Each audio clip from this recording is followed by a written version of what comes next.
Welcome, everyone, to our special Day 2 review of the NFL Draft. My name is Aldo Gandia.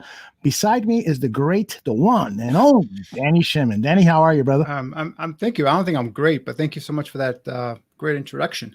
I've been reading reviews of your performance yesterday and throughout this draft, and people are in love with you. Somehow you've become a huge star, brother. I appreciate it. I appreciate it. Well, I appreciate all the hard work you and Neil have put in. Danny, I want to start by asking you, are you still hung over the selection of your guy, Justin Fields, who the Bears traded up for to the 11th spot with the Giants and selected this quarterback? Are you still hung over and excited about it? I'm still excited about it. I'm still pumped up about it. Was kind of a little not perturbed, but a little upset with this morning when I turned on the sports radio, expecting to hear Chicago fans to be enthusiastic and full of joy. And don't get me wrong, there are a ton of them that were happy with the pick, but there are some of them that are just saying, "Oh, this guy is overrated," and the Bears gave up too much. And I understand people kind of get upset by giving up first round picks. Trust me, I hate giving up draft picks. I was upset today when they traded away their third round pick. But when you get a potential star quarterback, a face of the franchise, a position that hasn't been filled for I don't know how long, although you probably know the years off the top of your head there, but you'll go for it. You go for it. I mean, we were talking about potentially giving up 2 or 3 first round picks. You only gave up 1 first round pick, and you gave up a 4th round pick next year, and you gave up a 5th round pick this year, which they've already recouped by their trade earlier going up in the second round with the Panthers. So it's like, I know he's not a finished product. I know he's not a for sure thing, but like John Buffon said yesterday, I think he nailed it perfectly when he said, this just feels different in terms of the draft pick, the reaction, the athlete, the prospect, and compared to 2017 when you got Trubisky, because you bypass guys like Deshaun Watson and other quarterbacks. And this is here. You got a guy that by many standards, not just me, but other people in the industry had him as a second best quarterback in this draft. So I'm still excited, still pumped up by it. I just wish now they go ahead and they fulfill a solid team around him. And that's talking about receivers. I'm talking about offensive linemen, and put a nice game plan in store for this kid. And we talked about it last night real briefly in terms of, Andy Dalton's, been told he's a starting quarterback. And for me, I go to training camp as Dalton as a starter, but you know what? The best man wins. They go to training camp, they go to OTAs, then they play the preseason. And if Justin Fields is ready to play, he starts game 1 for me. Well, and I agree with you that it should be an open competition, but yet again, the Chicago Bears have announced Andy Dalton as the starting quarterback. They did it via social media. They echoed it yesterday. Ryan Pace echoed it. And it just seems to me like that's kind of a ridiculous thing to do, because you don't know what this kid is going to look like when he shows up to camp. If he is far superior to what Andy Dalton is doing in camp, then you're just going to look bad doing that. I understand the plan that they are they're trying to commit to, which is the Patrick Mahomes under Alex Smith plan. But Alex Smith had years under that particular system. And so he was well-versed in what Andy Reid and Matt Nagy were trying to do. And Mahomes could sit and learn from a guy who knew the system well. And that's a total different situation than having Andy Dalton, a first-year quarterback who is coming off a season where he played only on an emergency basis because of the injury to Dak Prescott. So it's a total different situation. So I don't understand why Ryan Pace made this commitment to Andy Dalton. I hope that it works out that way, because I think that the kid could probably benefit. But again, if Fields shows up and he's outperforming Dalton, then you kind of got egg in your face. April 29th is when Ryan Pace, which is last night, he said that Andy Dalton is starting quarterback heading into training camp. I don't take what Ryan Pace says on April 29th to be the gospel or the truth when it comes to week one. I'm telling you, if this kid is prepared, they're under promising, hoping he over delivers, right? So if they say right now it's going to be an open competition, and he comes in and he's not prepared and he's not ready, and Dalton beats him, and then the narrative is going to be, oh, you guys, traded up to get this kid. He can't even beat Andy Dalton now. That's going to be the narrative, and they don't want to put this much pressure on the kid. So right now they're going to say, you know what, Dalton's going in here as a starter. We have a plan in place for Justin Fields, and we're gonna let him sit. That's the plan, and that's what they should be saying, because you don't want to put any more undue pressure on this kid. Now, the players will know, the coaching staff will know, just like Russell Wilson when he was drafted in the 3rd round, and that same year the Seattle Seahawks went in and signed Matt Flynn to a huge contract as a free agent. During training camp, during OTAs, during preseason, Russell Wilson outplayed Matt Flynn. The whole team knew it. The coaching staff knew it, and Pete Carroll said, in order for me not to lose my team, I have to start the best player. So if Justin Fields comes to camp and he outperforms Andy Dalton, I believe he will be the week one starter if he's that good. So that's my belief. So if Ryan Pace can say Dalton's a starter, they can tweet out QB1 with Dalton's picture on it, I don't care. Come week one, let's see who the starter is. And if it is Dalton, I just think it's just a matter of time before either he gets hurt or the performance just doesn't match up to what their expectations are, and you're going to have Justin Fields in there playing. In the chat room, Skokan says, would it be possible to trade our 3 6th-round draft picks to get a 5th rounder, possibly get a cornerback, wide receiver, or an inside linebacker with the 2 5th-round picks? What do you think, Danny? Well, they have a 5th-round pick now. They pick 151, I believe. They got back from Carolina with this trade. That's what he's saying. So get with the one they got now, and then the one they would acquire in this hypothetical trade. Anything's possible. I mean, you have to kind of see who's out there, who wants to move back. There are a lot of teams that are trying to stockpile picks for next season, because next season's 2022 class is supposed to be loaded in terms of just depth overall, all 7 rounds, and even probably after 7 rounds. So if you notice, a lot of teams are trading back and stockpiling picks for next season. The Giants, for example, did that with the Bears. They did a couple times today. Now the Giants next year have 2 1st-round picks. They have 2 3rd-round picks, and I think 2 4th-round picks next year. So everyone's trying to stockpile these 2022 picks. So if you want to move up in the 5th round, I wouldn't do it in terms of giving up more picks for next year's draft. But you could possibly do that, yeah. But you just got to find a team willing to move down and take those picks. However, at that point, you got to see what the board looks like, right? You got to see in terms of how many players you still have ranked on your top 100, top 150, depending how big the Bears board is. In that range, do you see in those 3 6th-round picks, can you get 1, 2, or 3 of those players? Or do you just say, what, I only have a number of players left. I'd rather take these 3 6th-round picks and move into the 5th round and grab these 2 players. So it all depends on what their board looks like. So, right. And that's one of the reasons why we'll probably get into this later on. But that's one of the reasons why I was kind of upset with the trade today, because we gave up some more assets. Yeah, indeed. Let's talk about today's draft selection. It is Tevin Jenkins, the big offensive tackle. A lot of people had him mocked to the Chicago Bears with the 20th overall pick. He fell out of the 1st round. He's not happy at all about that. In fact, he met with the media today after he was selected, and he said, he was not at all happy with where he was selected. Let me see if I can find this soundbite. I'll bet right now. When they called me, I was all smiling, like cheerful, everything. I had like I started tearing up a little bit because all my hard work has come to fruition. And first thing I did was hug my dad. It had a sentimental moment, and I went around the whole room, started hugging everybody, everybody started congratulating me. And to answer your next question, one thing I'm definitely going to do is just keep on putting the effort in on and off the field, keep on putting myself more of like a presence around around the field and in the weight room, in the practice squad. Everything I need to do is get down the field as soon as I can and just keep on making my presence and bring the attitude like I did at Oklahoma State, and make sure I can prove a lot of people wrong, and make sure Chicago Bears did a right choice right with me. He went beyond that to talk about being bypassed is motivating to him. I definitely am. I feel like I'm a first-round talent, and regardless of where I went, I'm not mad about it.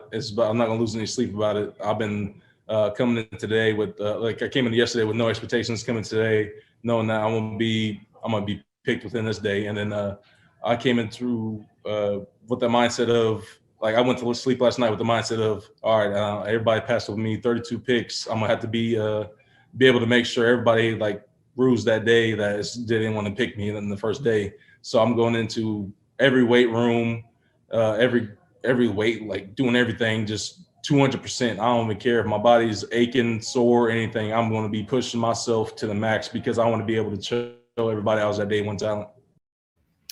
What do you think about what he just said, Danny?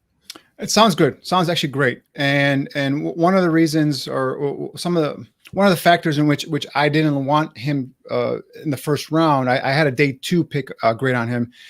Some of the things that my partner Neil was able to get from some people he was talking to was there are some questions within the scouting community in terms of his passion and his love for football. That Jenkins was playing the game just because he's a big guy and he was good at it. But he had passions are not really into the game. He wasn't really into the game as much. So those are a little bit concerning. You hear that from NFL scouts, and that kind of really that sticks in the back of your head there. So hearing him say that, I'm assuming he means it. I hope he means it. Obviously his play and his effort on the field and in the weight room, like he's talking about, will show that, will reflect that if he means it or not. So. It sounds like you have a motivated kid there, a guy who feels like he's been slighted for sliding into the second round. But like I said, the proof will be in the pudding, and we'll see what kind of effort he puts out on the football field. And I agree with you, Danny, when you say that giving up all of these draft assets is something that is not desirable. This is a team that came into the draft with 22 open slots on their roster. This is a team that currently doesn't even have enough salary cap to pay the draft class that they're getting. Now, that's not a huge issue because they will free up money. It's not like they're going to go into debt, and that's not the way it works. They will renegotiate some contracts. They may have to release a veteran or two, so they'll have the money. But the point is that the cap is tight. The cap is very tight, and so to allow draft picks to go out the door to move up to select this guy, to me, is troubling. These are the details of the trade. But the Bears gave up the 52nd pick, the second rounder, the 83rd pick, the third rounder, and the 204th pick, the sixth rounder, for the Panthers' 39th, which they've selected Tevin Jenkins, and get back that fifth rounder, 151st. So just to see what happened, with those picks, JOK, the outstanding, incredibly gifted athlete from Notre Dame, was picked with the 52nd pick. That would have been the pick that the Bears would have had. They could have had this guy who would have played along Roquan Smith and would have been the safety linebacker hybrid and would have really made the defense outstanding. Or they could have picked Dylan Randuns, who is a guy I think that compares favorably to Tevin Jenkins. And then if they decided, wide receiver is a huge need, Dwayne Eskridge and Terrace Marshall, who you love Terrace Marshall. I love both those guys. Yeah, Marshall for me had a first round grade. So that's part of the disappointment that I have, and I think Danny shares too. Take it away, Danny. I do, because it's one thing, because like I said, I ranked Jenkins in a day 2 pick, so second, third round area, which is fine. So they didn't really reach for him. Maybe it was a little bit higher than I would have liked, but whatever. It's a player they apparently like, was higher on their board, which is fine. But my thing is, you have, like you said, although you have holes you got to fill. We need a cornerback. We need receivers. We need depth at defensive line. We need an inside linebacker depth. We haven't talked about safety depth. So all these positions that you can try and fill. I understand they still have 4 picks left in this draft. Actually, I think 5, 2, 3, 6 rounders and 2 5th rounders.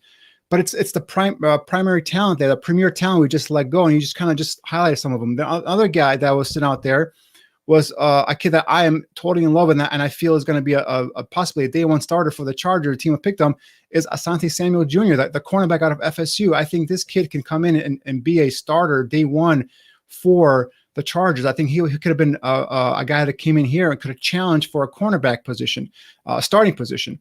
Liam Eichenberg, the kid out of Notre Dame. I know his arm length came in underneath from at least my threshold. It came in at 32 and 5/8. I like my offensive linemen have 33-inch plus arm length. Some NFL teams want him 34 and higher. But, like Liam Eichenberg is a kid that played left tackle at Notre Dame. He is an absolute technician in terms of his technique, footwork, his ability to shoot his arms, to be able to control the center plate of a defensive lineman. I would have flipped him over to right tackle and put him there and given him a shot there. And if whatever reason doesn't work out right tackle, I can slide him into guard as well. So that's a kid that I would have, waited on and taken, or if I moved up, taken one of those 2 guys. If you like Tevin Jenkins, if you sit at 52 and you let him come to you, fine, take him, right? He fits the value right there. But to move up and give up the 83rd pick, a pick that could have been a corner, could have been a receiver, could have been another position on your roster that you could have filled, to me was just too much to do for a player that you could have probably sat and waited. Now, Jenkins might not have been there at 52. We don't know that. However, I think other players would have been there, players that at least I had higher on my board. Right.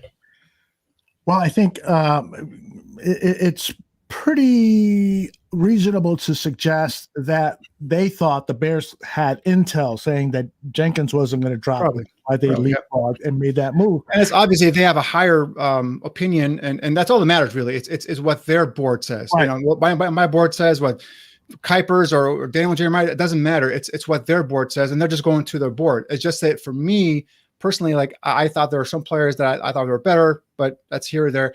But that 3rd pick is what really burns me. It's like, I know they really wanted this guy, but that you have so many needs, and now you're not picking until the 151 in the 5th round. Mm-hmm. Exactly. That hurts. Exactly. And, they've done this strategy before where they have traded away draft assets to move up and get their man. And sometimes it's hit and sometimes it's miss. And so, it's problematic. I don't have any problem at all with what they did yesterday, trading away the 2022 first round draft pick. That's the biggest thing they traded to acquire Justin Fields. I mean, trading away a first round draft pick is significant. Right. But you're acquiring a guy who could be your franchise quarterback. And when I say could be, I'm saying that in bold black type with a couple underlines under it. This guy is a special football player. And it's not just Danny who's scouting I trust enormously, but it is other people that I trust and like and respect who are saying Justin Fields is a huge gain. So that trade doesn't bother me. Today's trade bothers me a bit.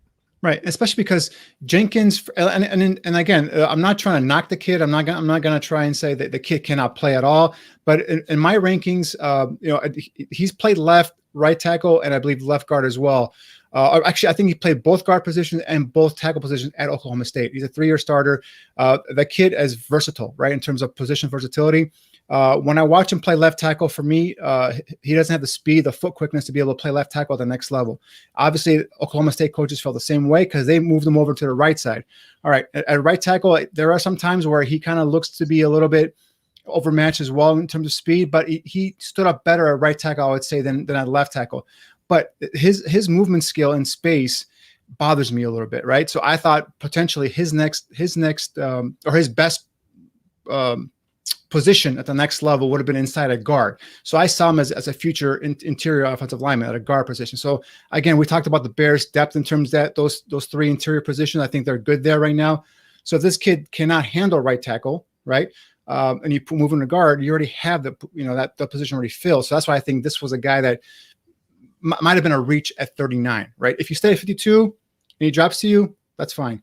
But Right. again, Bears felt he is probably going to be their starting right tackle, I assume, although he's got a ways to go in terms of technique, in terms of everything else. So Juan Castillo, he's got some work cut out for him. Yeah. T-Rick says, no offense, but yours, mine, and no other boards matter but the Bears. And really, the offensive tackle run came after the Bears picked Jenkins. He wasn't lasting. And that is totally correct, T-Rick. I totally agree 100% with what you're saying.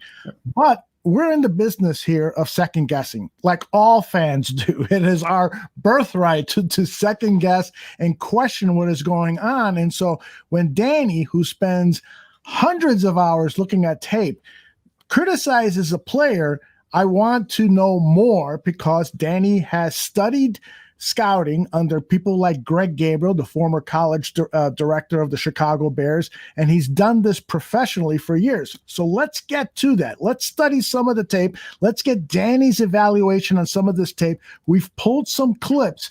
And so I'm going to show you first a couple of things that Danny likes about Tevin Jenkins. Before we go to the clips real quick, although I just want to kind of point out some of the highlights. And again, I don't want to keep bashing the kid, right? So, so first of all, some of the positives about him when I watch his tape, obviously the size, 6'5", 317. This guy got 33.5-inch arm length. He's agile and athletic in terms of for an offensive tackle. The guy can move laterally, side to side. He's got solid, I could talk about solid arm length. Is not great, but it's okay. He's quick out of his stance. You can see him get into that second and third level of the defense and reach the linebackers and his run fits. He guy can be used to be able to pull and trap. So that's why I kind of like him as a guard prospect as well. Solid in pass protection, not great, but he does a decent job, especially at right tackle, holding up in pass protection. But the things that bother me, what we talked about earlier, was, or at least when we first went over the offensive lineman back when, just, for me, he's got a sloppy body. He's not a well put together athlete. Weak core, a weak lower half. So a lot of times you see him getting bullied back by pass rushers, that get into his chest. The timing on his arms to be able to shoot his arms and be able to protect his chest is way off. And we'll see all that in these clips coming up. Go ahead. Yeah, so things like that are, in terms of presence at the point of contact, I want to see more power, and that could be probably attributed to his lack of core strength and lack of lower body strength. I want to see him be able to move guys off the line of scrimmage, and he just couldn't do that for me consistently. He does play with a mean streak. You'll see a couple of clips here where he's tackling guys into the ground, which I do love. I do like that about him. There's one clip that made him famous, really, where he took Joseph Asai, the edge guy from Texas, and just literally ran him off the sidelines and into the water cooler. So he does have that bit of a mean streak to him, right? Yeah. So there are things that you do like about him, but it's just projecting him at the next level with some of his deficiencies is what really kind of got me. And at the point where the way they got him at and what they gave up to go get him is what really kind of bothered me. Now here's a question for you. Knowing that he has some deficiencies to his game, but one of the positives is something that you don't see on the field. Well, you do sort of see it on the field, but it's much more, that attitude, that bravado, that meanness. Is that worth something for a line that has been criticized, from Louis Riddick to you to everybody, Bears fans and so forth, to a line that is passive? We drafted and acquired, Cody Whitehair, James Daniels, good football players, but they're passive. They don't have that mean streak. Could it be that the Bears really desire Tevin Jenkins because of that nasty streak that he has? You can have as much, and I love nasty offensive linemen. When I see nasty, when I see guys offensive linemen bearing defensive guys, whether the corners or defensive ends or linebackers into the ground, I love that. That's a plus markings from on my scouting sheet. However, if you don't have the ability to play a position, or the technique to play that position, I should say, that you need to be coached up, right? And you can only draft a kid so high just because he's nasty, right? You want him to be nasty along with the athletic ability and the technique to be able to play that position, especially at the 39th overall selection in the draft. So, this kid needs to be coached up. He's going to come in as a starter. I highly doubt it. Now he could probably earn a starting position if he gets coached up by Juan Castillo and he kind of cleans up some of his technique. As we get to the tape, we'll show you where speed kind of stresses him out, and then you see his feet flying all over the place. You see his arms not up there protecting his chest, and those are the things that needs to be cleaned up with him. But yes, and then on top of that, when Neil got the information in terms of what some of the scouting community was talking about him in terms of not being in love with the game, that kind of like, wait, I see this kid that's nasty on the field, but now you're telling me he doesn't love the game. So that kind of puts some doubt in terms of like, all right, which one is it, right? So that's another thing that, again, some scouts put that out there. Neil got that information. Now the kid obviously can play on Sundays and just kind of, make everyone forget about that. But it's something that you have to kind of put in the back of your mind and just kind of look at and see how this kid develops. Right. All right, let's take a look at some tape. This is one of his best games in college was against Texas. Yeah. And this is something that you like that you picked for us to evaluate. Right. So here we're going to see him go out. He's square to the defender. He's balanced and he goes and he buries him. That's what I'm talking about, finishing a player. This is where I talked about the mean streak. Grabs him, he's square to the player, turns him, torques him, and he just buries a guy. That's what I like to see about an offensive lineman. And that's where we talk about mean streak and finishing your blocks. That's a prime example of it right there. Mm-hmm. Gets square to he's balanced in his stance, turns him, torques him, and then just buries him into the ground. Mm-hmm. And here we see his arm extensions. He's protecting his chest. The defender cannot get into his body, and that's where he then uses his upper body strength again to just turn him in his power drive him into the ground. All right, and then this next clip is one that you identified where he took his to the defender and drove him completely out of bounds. Right. This is Joseph Asai. This is a guy that just went, I believe, in the second or third round to the Bengals, and this is where we're talking about mean streak. Look at this. He has him. He controls his center chest plate. He drives his feet and he drives him out of bounds and he buries him. And this is where we're talking about nasty. We're talking about mean. And this is what you want to see. You want to see this with your offensive lineman. And we're talking about giving that unit some attitude, some nastiness. This is what we're talking about. Now that could probably be flagged. I'm not sure if he was flagged in that game, but in a regular NFL game, he could be flagged for that. So you don't want that type of undisciplined play. Mm-hmm. But this is what I'm trying to highlight is this guy has that nastiness that you look for in offensive linemen. Now he was asked at today's press conference, about him playing with that edge and that nastiness, and this is what he said. Say my edge to me is about being able to finish anybody in the dirt. I don't care who you are lining up against me. I don't care what you're wearing against me. I don't care who you are. I'm going to attack you, and I'm going to be able to jump I'm going to impose my will against another man and use that force against him until he gets worn out and tired. And I don't care how long it takes. I'm going to do that 24/7, and I'm going to do that all game.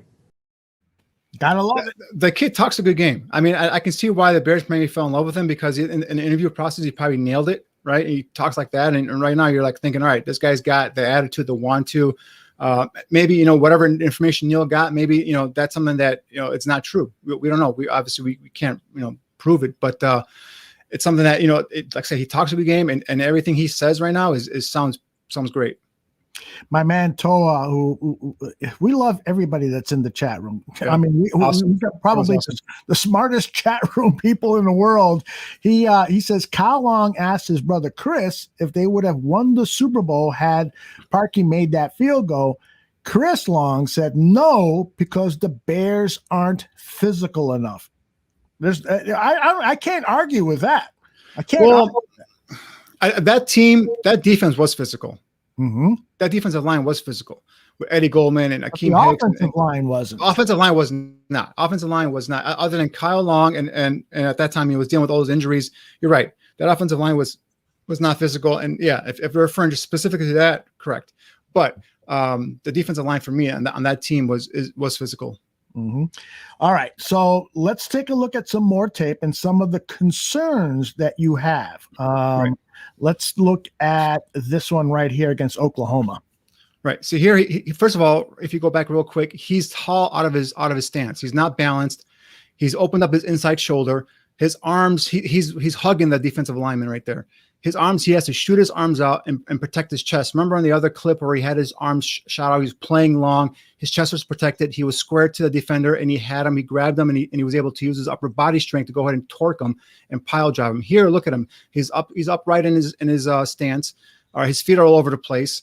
He got a little stressed in there with that inside move that opened up his inside shoulder. And as I talked about earlier, when he gets stressed with speed, you see his technique all over the place. You see his feet out of alignment. You see he's not balanced. He's up high in the stance, and his arms are not, shooting out and protecting himself. So that's the thing I'm talking about here in terms of technique wise. He needs some work there. I saw a lot of this over on the left side when he was playing left tackle, again with faster, more athletic guys coming off him at the edge. I saw a lot of that where he was getting bullied back, and his technique was all over the place. So they moved him over to the right side.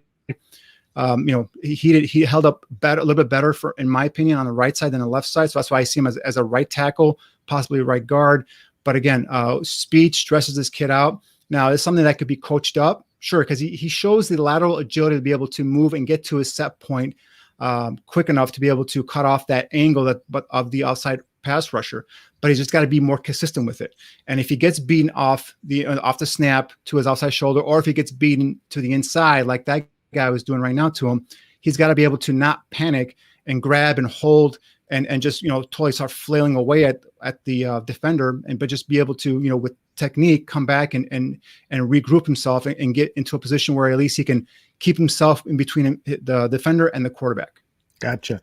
I don't think you saw this clip, Danny. I'm not sure I sent this to you, but I thought his footwork here, despite the fact that he kept his defender in front of him, I thought his footwork here was a little loosey-goosey. Right. He's not balanced in his stance. And again, he's leaning. He's what I call a waist bender. He bends over from the waist, especially when he feels like he's being pressured with speed.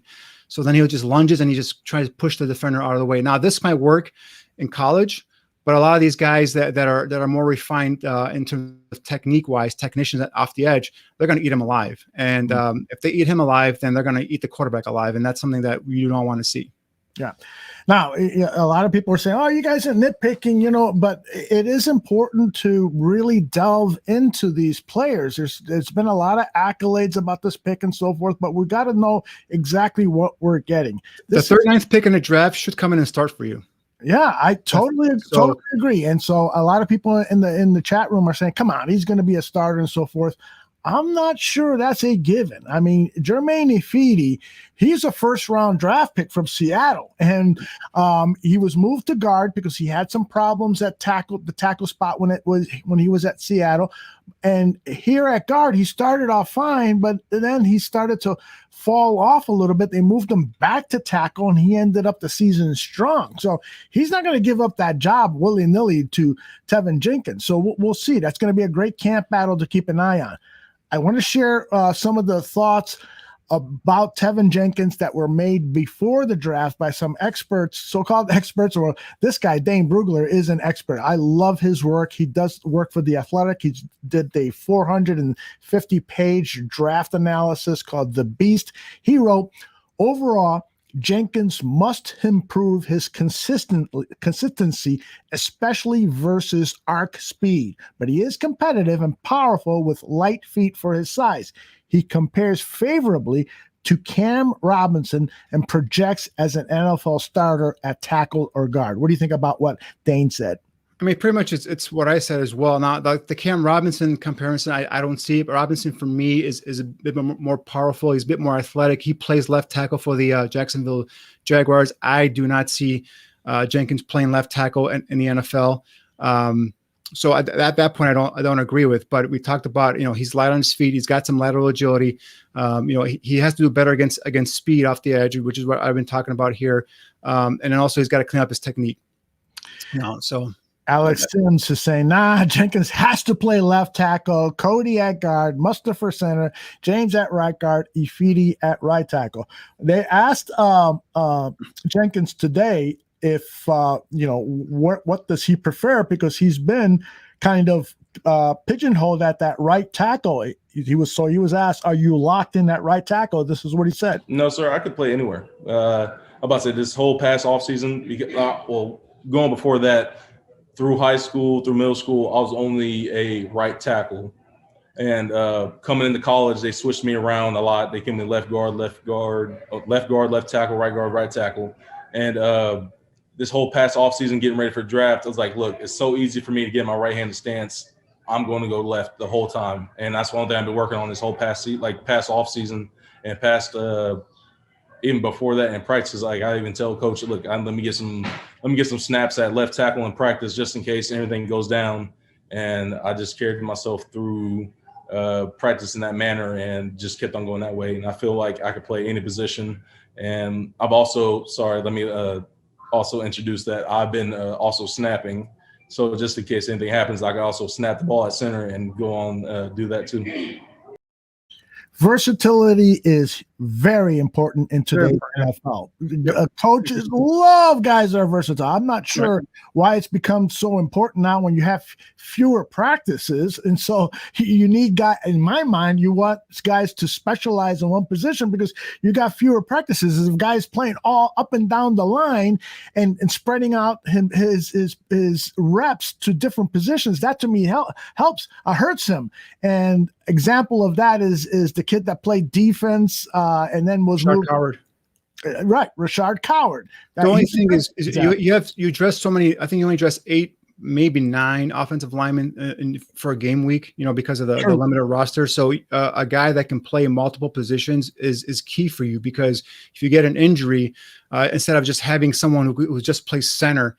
You can have a guy that can play guard and center, so that if you get an injury at guard or if you get an injury at center, this guy can go in and fill either position. So that position versatility is very important, very key, especially on game day. Now, with in terms of this guy playing left tackle, guys, I'm telling you, in my opinion, he cannot play left tackle at the next level. Now, he might have played it in college, and even in college, he wasn't that effective. And that's why they ended up moving him to right tackle. I think Alex was the person with the question or the comment saying that he's got to play left tackle. I'm telling you, put this kid at left tackle, you're going to be wishing that Leno's back in there. He's going to struggle versus left tackle, in my opinion.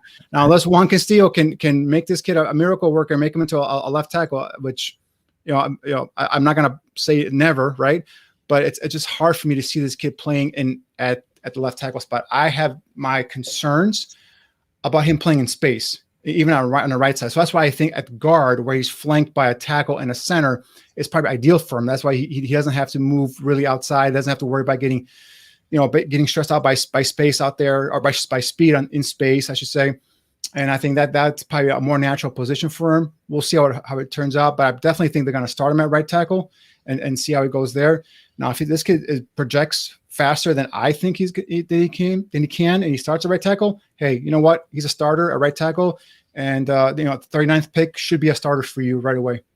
And you used the appropriate word there, projects. And scouting is all about projection, because the college football game, they block, they tackle, they run. Those are the fundamentals. But it's a different game than the pro football game. Right. It's a totally different game. And so their scouts have to do a lot of projection. Can this guy play the NFL game, which does this and does that and so forth? And so when you say that he probably cannot play the left tackle, it's about projection. And I think it's a legitimate argument to say that he's not capable of playing left tackle. I want to let's see who it was. Lance Erline says Jenkins has good tackle tape, but his short arms and average range in pass sets could be something to keep an eye on, whether it is at tackle or guard. Jenkins has the talent to become an early starter and a successful pro. Now, his arm length is what, Danny, and what does that mean in the NFL game? 33.5 is his arm length. Some teams, they prefer tackles to have 34+ inch arm length. Some teams go with 33. As long as you're over 33, you're okay. And I go with that flow in terms of I go with 33 and longer. If you're under 33, you're most likely going to be a guard. So he's got the 33.5 inch arm length. So he's got decent arm length. That's not great, right? But I think it's good enough to be able to play outside on the tackle spot. And like I said, he's got the lateral agility, he's got the lateral quickness. It's just a matter of cleaning up his technique. And when he gets stressed by speed out in space, he's got to be able to be better to combat that type of, getting beaten in the inside or getting beaten on his outside shoulder, get better at countering those pass rush moves, get back square to the defensive lineman. And again, the most important thing is keeping yourself, the tackle, between the defender, the edge rusher, and the quarterback, making sure the quarterback has enough time to get rid of the football. It might not look pretty all the time. A lot of these NFL tackles, a lot of times when they're blocking, it doesn't look pretty all the time. It doesn't look sound. When it's perfect technique every single snap, those are usually the all pro guys, right? But as long as you keep yourself in between the tackle, the defender, and the quarterback, and you keep your quarterback upright, to me, you're winning and you're doing a good job. Excellent stuff. Excellent stuff. All right. I got another piece of tape here. I want you to evaluate. It's actually what I questioned that first, and then your reply to me via email is that you thought this was an excellent block. Yeah, I think this is this is where he's getting out, and he's. Yeah, so here he gets out to the second level, gets to the second level run fit. The linebacker's coming downhill here. And what he's trying to do, he's trying to create that lane, that crease for the running back. So he grabs the defender's got the outside shoulder. He just goes and he rides them out and he pushes them out of the play. So if that other defender doesn't get the running back, that running back now has a lane or a crease to run behind Jenkins there. So that to me is a good play. Yeah, I just wondered if he got out a little too late to get the safety, but apparently you're absolutely right. He created that lane, and like Gaines has been saying in the chat room, this is why the Bears drafted this guy, is because they love the way. So the person who failed on that play was number 72. He couldn't control that number 6 kid. I don't know if that's a safety or a corner. If he controls that block, I think that might be a linebacker, but if he controls that block. Right there against number number 6. Jenkins gets out to the second level. He's got his men. He washes him to the outside. There's a lane or a crease developing there behind Jenkins, but number 6 has already slipped his block, and he goes down the line and he makes a tackle. Excellent stuff, brother. Excellent stuff. All right. Jenkins was asked about what his philosophy is about. Well, first of all, I should say he was asked about Justin Fields. Did you have a chance to talk to him and so forth? He goes, no, I have not talked to him, and since I've been drafted, things have been going crazy. But he said, he's going to be my best friend because I've been taught to protect the quarterback. This is an excellent song. That's the number one important thing to me. I'm about to say I don't even care about like anything else to me. Like the number one thing to me, I've ever grew up my whole life, been offensive lineman my whole life, defensive end, offensive lineman, didn't care about anything else. Number one thing I've always learned is you keep your quarterback clean and you always keep him upright no matter what you have to do, be dirty, throw, hold, whatever what you got to do. If anybody hits my quarterback after the play, that's my problem and not his. And that's how I want to carry myself, and that's what I want to do, and that's the man I have to be. Again, you love that stuff, right? The kid says all the right things, man, and just these 3 clips right now, he's got me on his side already. But it's a thing I just said right now is like, if you're an offensive lineman, as long as you keep yourself between the defender and the quarterback and keep your quarterback upright, you're winning in my book, right? And that's the same thing he just said right now. Is basically he just got to make sure he maintains that position and he keeps his man off the quarterback, and that way his quarterback wins. Now, we talked about the Bears offensive line not having some of that nasty, some toughness. And I remember in Kyle Long's, I think it was his rookie year, Jay Cutler was his quarterback. And I believe it was Geno Atkins from the Bengals took a cheap shot at him. And here Geno Atkins is a well-established interior defensive lineman, a Pro Bowl player. Here goes Kyle Long, the rookie, face to face with Geno Atkins and getting in his face and protecting his quarterback. That's when I knew that Kyle Long was going to bring that toughness, that leadership to the offensive line, and that became one of my favorite Bears at that point, because he's a rookie, he's standing up for his quarterback, and that's what these offensive linemen are trained to do. It's ingrained in their head by the coaching staff and all that stuff. Is you keep your quarterback upright and protected, and everybody take a cheap shot at your quarterback or your running back, especially when they're on the ground underneath the piles. You take care of business. Now, don't get flagged for it. Don't be undisciplined and dumb, but you take care of business. Whether it's the next pile up, whether it's next play, you take care of business. And that's what I want to see in my offensive lineman. I want to apologize to our audience and tell people we don't have any tape of Ryan Pace's press conference that he has been doing. I think he may have just finished with it. But T-Rex says from the press conference, the Bears added Anthony Hibbert to their strength staff. He spent the last 6 years at Oklahoma State, so he was a valuable voice in the evaluation of Tevin Jenkins. What do you think about that, Danny? That's key right there, because if, like I said, I keep going back to what Neil was told. If that's not true, or if it is true, Hibbert would know that, right? So the fact that Hibbert's on the staff and he gave him that inside, that inside knowledge, that tells me that whatever information was passed down to Neil might not have been true then. Rick also adds that Pace said at the press conference that he feels the best fit for Jenkins is either tackle spot for us. So their evaluation, their projection is that Jenkins is going to play the right or left tackle. So that's going to be interesting to see. Yeah. And I will let people know that tomorrow at 7 p.m. Central Time, John Buffon with some special guests will be here talking about the entire draft in a 1-hour special, and we'll have tape from Ryan Pace's press conference talking about Justin Fields and Tevin Jenkins and the day 3 picks. So don't miss that show. Danny will not be with us tomorrow night because on Sunday we'll have another show, and he and Neil's got a personal issue that he's got to deal with, but we will definitely get Danny's evaluation. He's going to study the tape on all these day 3 picks, and we'll have a thorough discussion about the entire 2021 NFL draft for the Chicago Bears. So that's what's coming ahead. I'm sorry, Danny, you were going to say something. Did I interrupt you? No, I was just agreeing that for Sunday we're going to go ahead and break down and see who they pick tomorrow, and get some tape on them if I haven't already seen them. Go ahead and give some more evaluation scouting reports on those guys on Sunday. Excellent. Now, one of the things that Jenkins said during the press conference that I wanted to share with you and our audience was he asked, was he upset about not being selected in the first round, which so many people projected him to be a first rounder.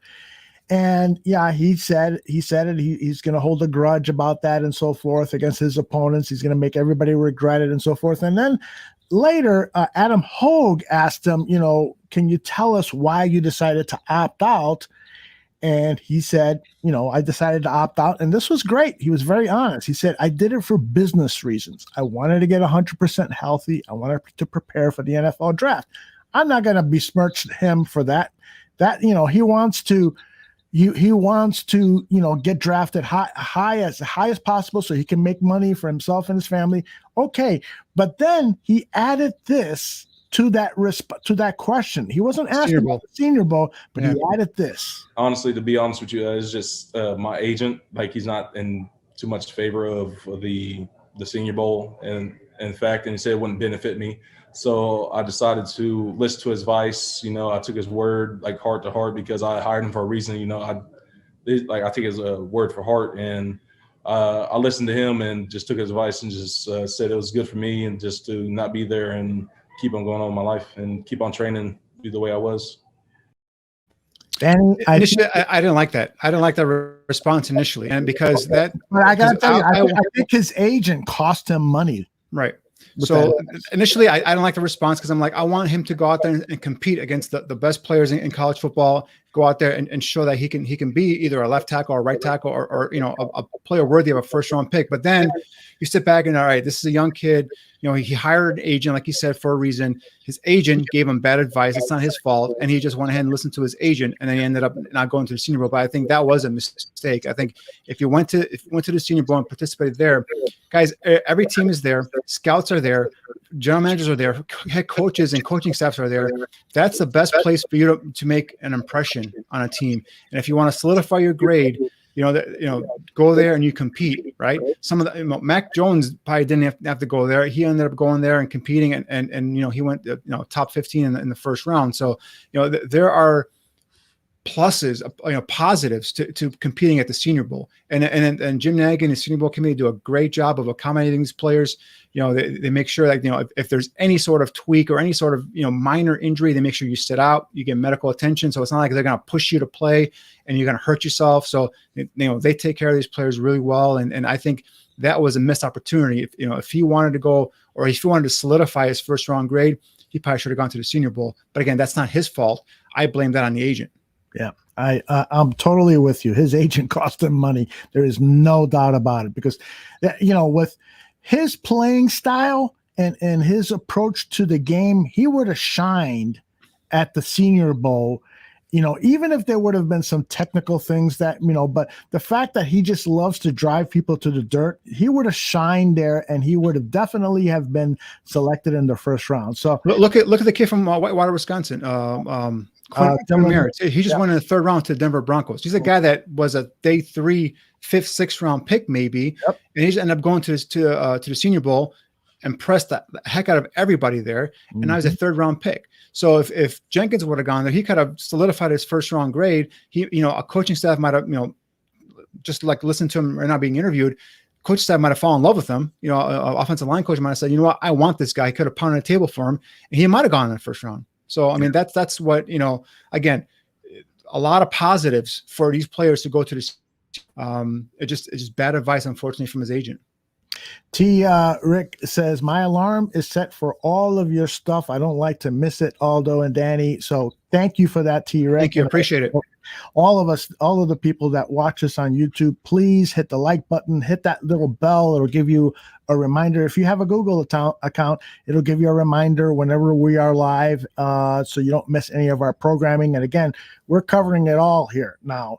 We've got Bears, we've got Chicago Cubs, we've got Chicago White Sox, we've got Chicago Bulls, we've got Blackhawks. Who knows? We might get into soccer, and I'm looking for a podcast that covers the Chicago Sky too. WNBA, baby. I love. You ever gone to a WNBA game, Danny? I have not. I have not gone to a WNBA game or a soccer game or a match. Really? I think it's called a game. I think it's called a match, soccer match. Oh, that's right.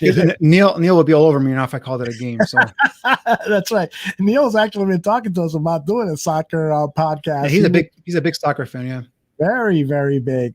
All right, now I want to get to you sharing with us who are the best prospects available for day 3. Who are some of the guys on your list that have not been drafted yet? And the draft is still going on. I'm looking at, we're at pick number, where are we? 240. Well, no, I think it ended. I think it's, it ended. I'm sorry. Yeah. I'm seeing replays. So the draft is over, and I'd love for you to get who do you think we could possibly target in day 3 from your list of players? Well, that's the thing. It's like I'm refreshing my screen here. I just want to see who were the last few picks here taken. That's why, again, that 3rd round pick really, really bothered me, because I'm like, there are so many players that just went. I'll tell you what, Danny, why don't you take a look at your screen, get yourself organized. I'll run a couple of ads about some of the great programming we have here, and we'll be back in about 2.5 minutes.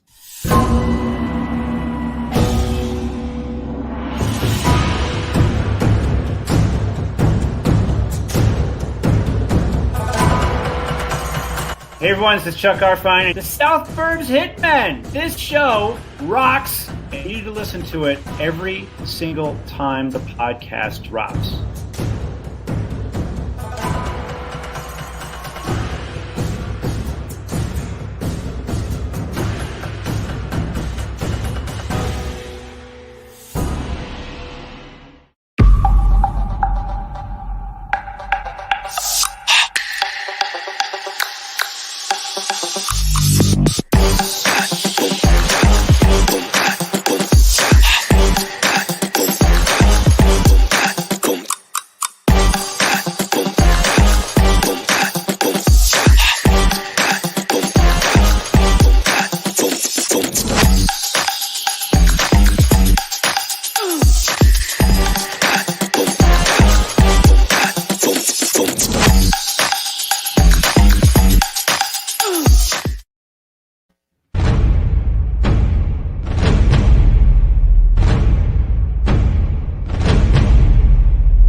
guys, it's Peggy Kaczynski. I retired early from my 20-something career as a sportscaster, covering the Bulls, the Bears, the Blackhawks, the Cubs, the White Sox, and really every other college and high school team in Chicago.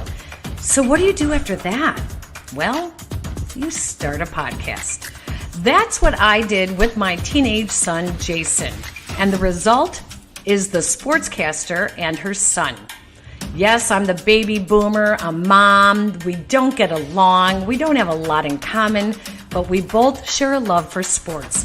And we always have great sports conversation. Even better, our guests in the interviews. So come check us out. We're on Podbean and the Barroom Network, or really wherever you get your audio. The Sportscaster and Her Son podcast. See you there.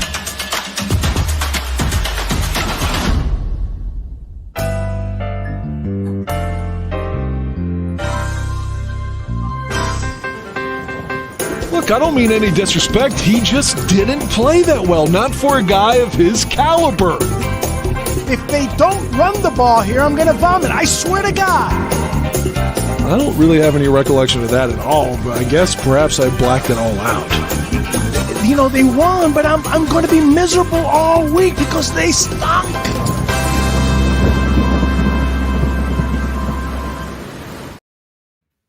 All right, that was a little longer than 2.5 minutes, but we got through it, and I think Danny, you're ready to rock and roll. I went ahead.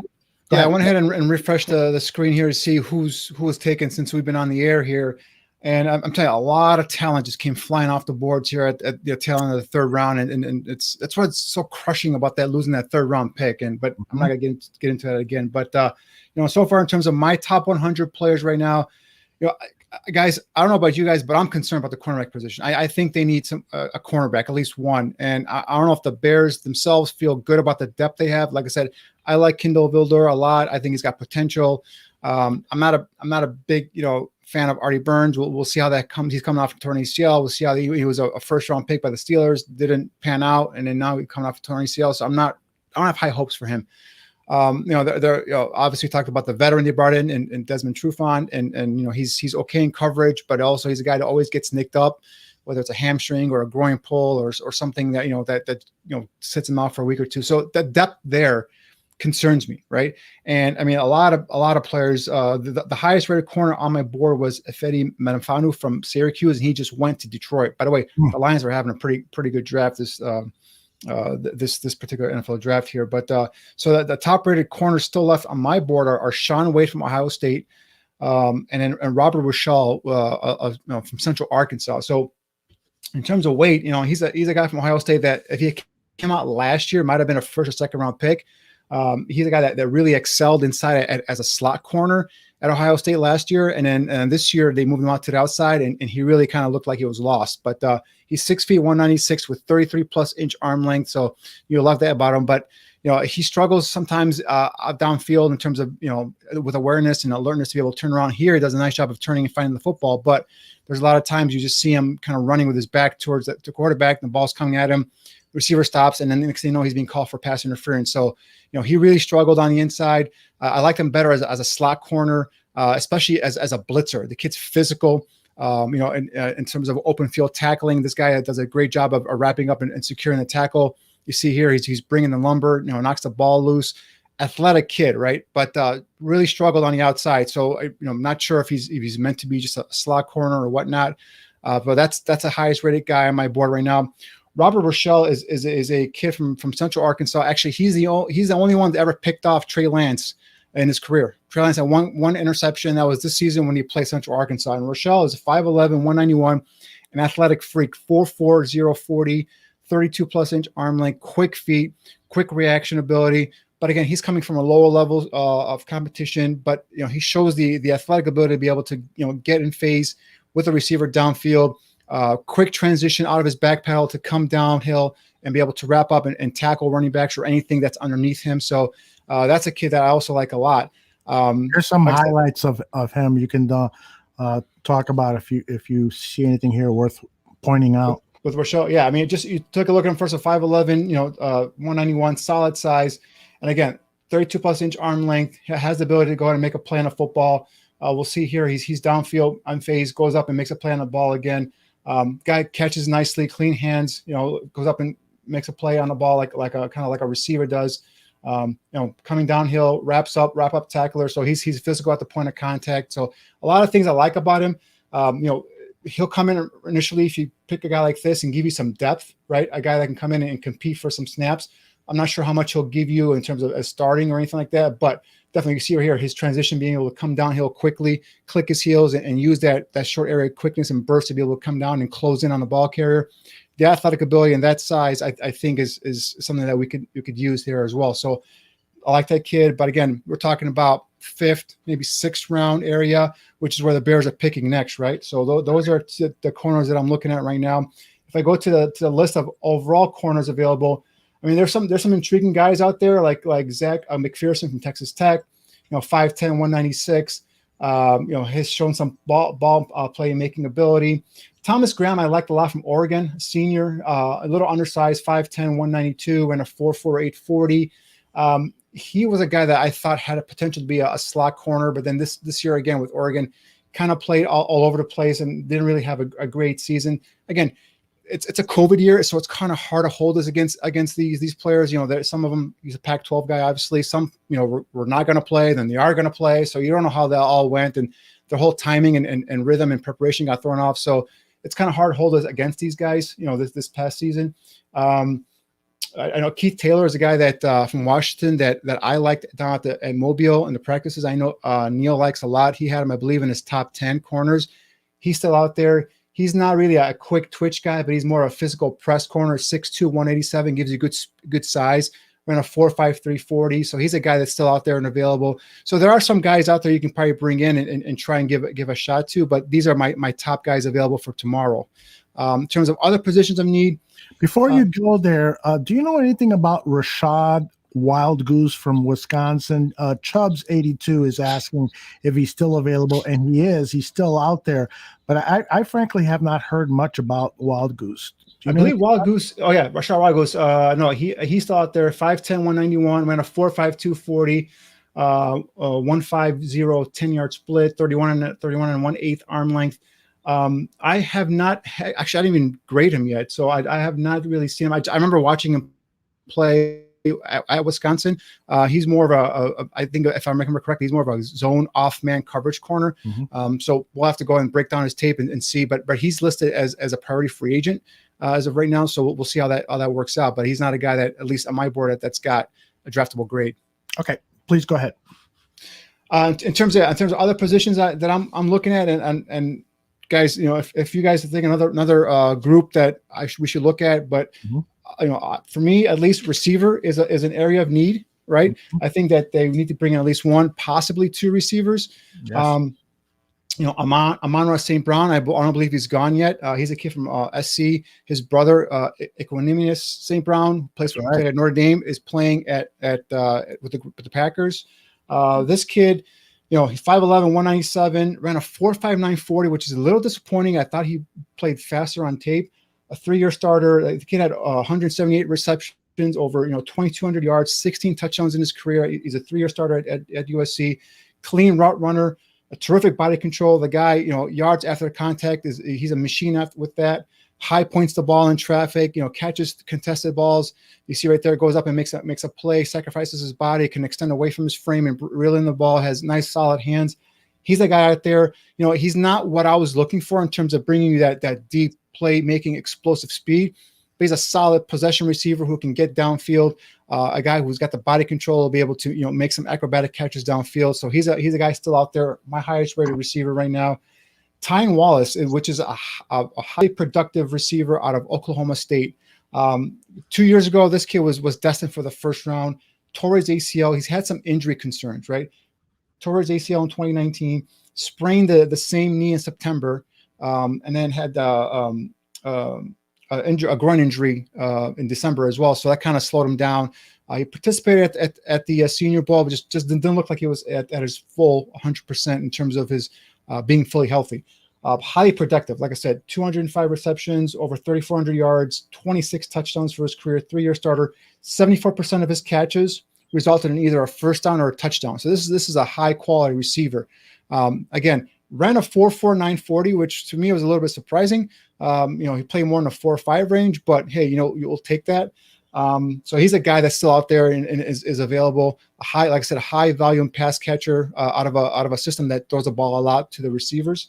So he's a guy that's still out there if you're looking for a receiver. He's got some toughness, Danny. He does. The clips here. He lowered his shoulder, passed the defensive back, and ran for the touchdown. He's a well-rounded possession receiver, right? The reason why he's not high on my list originally is because I'm looking for one of those explosive downfield guys. Right. And he's a guy that goes up and makes those contested catches and stuff like that. So, but now we're getting to a point in the 5th and 6th round.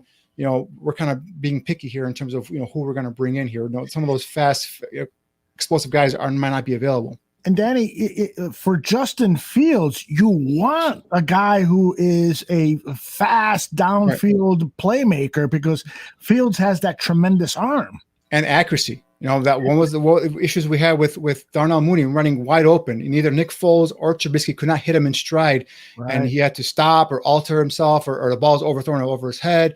With Fields, everything we've seen at Ohio State, we saw those clips yesterday. He hits the guys in stride, downfield, 30, 40, 50 yards downfield, bucket throws all the time. So, that's what you want to add to this offense. But these guys don't necessarily give you that. But again, now we're reaching, and we're in the 5th, 6th round area. We're going to have to just get quality players.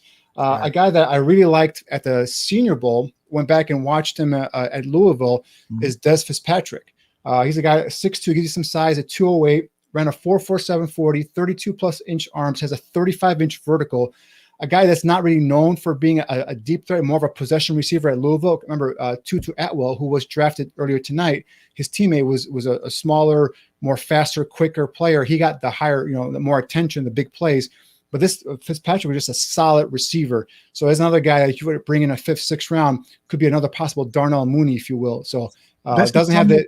I'm sorry to interrupt. This is some of his Senior Bowl tape right here. Go ahead. Right. And you see, like, this guy, he doesn't create big time separation, but he does, create the opportunity to go ahead and give the quarterback a target to throw to. Here he gets downfield in a one-on-one coverage. It makes a play that, stretched away from his body. So shows, very good hands in terms of being able to, get out and pluck the ball out of the air. See it here again. Actually he dropped it. I thought he caught that one, but kid showed a lot at the Senior Bowl. And when you put on his tape, again, nothing flashy, nothing crazy, but just a solid receiver. So another one to keep an eye on if he's available in the later rounds. Excellent. Jalen Darden is a guy I've been asked about a lot, right? He's a diminutive 5'7", 174 kid out of North Texas, 4.4, 440, a 1.54, 10-yard split. So the kid's got that short area burst, quickness, the speed you're looking for, a 6.673 cone. So he's got the change of direction ability. But at 5'7", 174, this guy is going to be limited, right? He's going to be a slot receiver. He's going to be a guy that you have to kind of scheme open, get the ball in his hands and let him do his thing. So he might be a guy in the later rounds that you could probably kind of maybe target and see if you can bring him in. But again, that size is a little bit detrimental to him in terms of projecting him as being, what type of receiver is he going to be at the next level. Also, he'll give you some, return ability as well, punt return, kickoff return.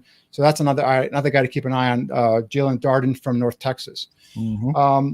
Cameron Terry, kid from Florida State, 6'3", 207, ran a 4.40. But the thing is, he ran that number, but he doesn't play at that speed. He plays at more like a 4.5, high 4.5 range. But he's a highly productive kid. 118 receptions at Florida State, 3-year starter, over 2,200 yards receiving, 18 touchdowns. 9 of his 18 touchdowns were for 50-plus yards. So, he has big play potential. Like I said, he's got the nice frame at 6'3", 207. At 4.4, 440, it's, again, Neil and I talk about this, with these pro days being at these school campuses, some of these times might be a little bit, fabricated, if you will. I don't want to say they're totally, false or incorrect, but it doesn't match up a lot of times. But anyway, if you're talking about a 5th, 6th round, taking a flyer on a kid that's been highly productive in the ACC conference, big time Power 5, program, I would take a flyer on this kid as well. So, Cameron Terry from Florida State. So these are some of the receivers. Nico Collins was on my list, but he just got taken in the tail end of, 3rd round. So he's gone. Simi Fehoko is from Stanford, 1-year starter, 6'4", 222, ran a 4.4, 340. 10.25-inch hands, so he's got huge hands. Just a 1-year starter. The kid was on a religious mission, so for 2 years he was gone, and he came back. He's just a 1-year starter.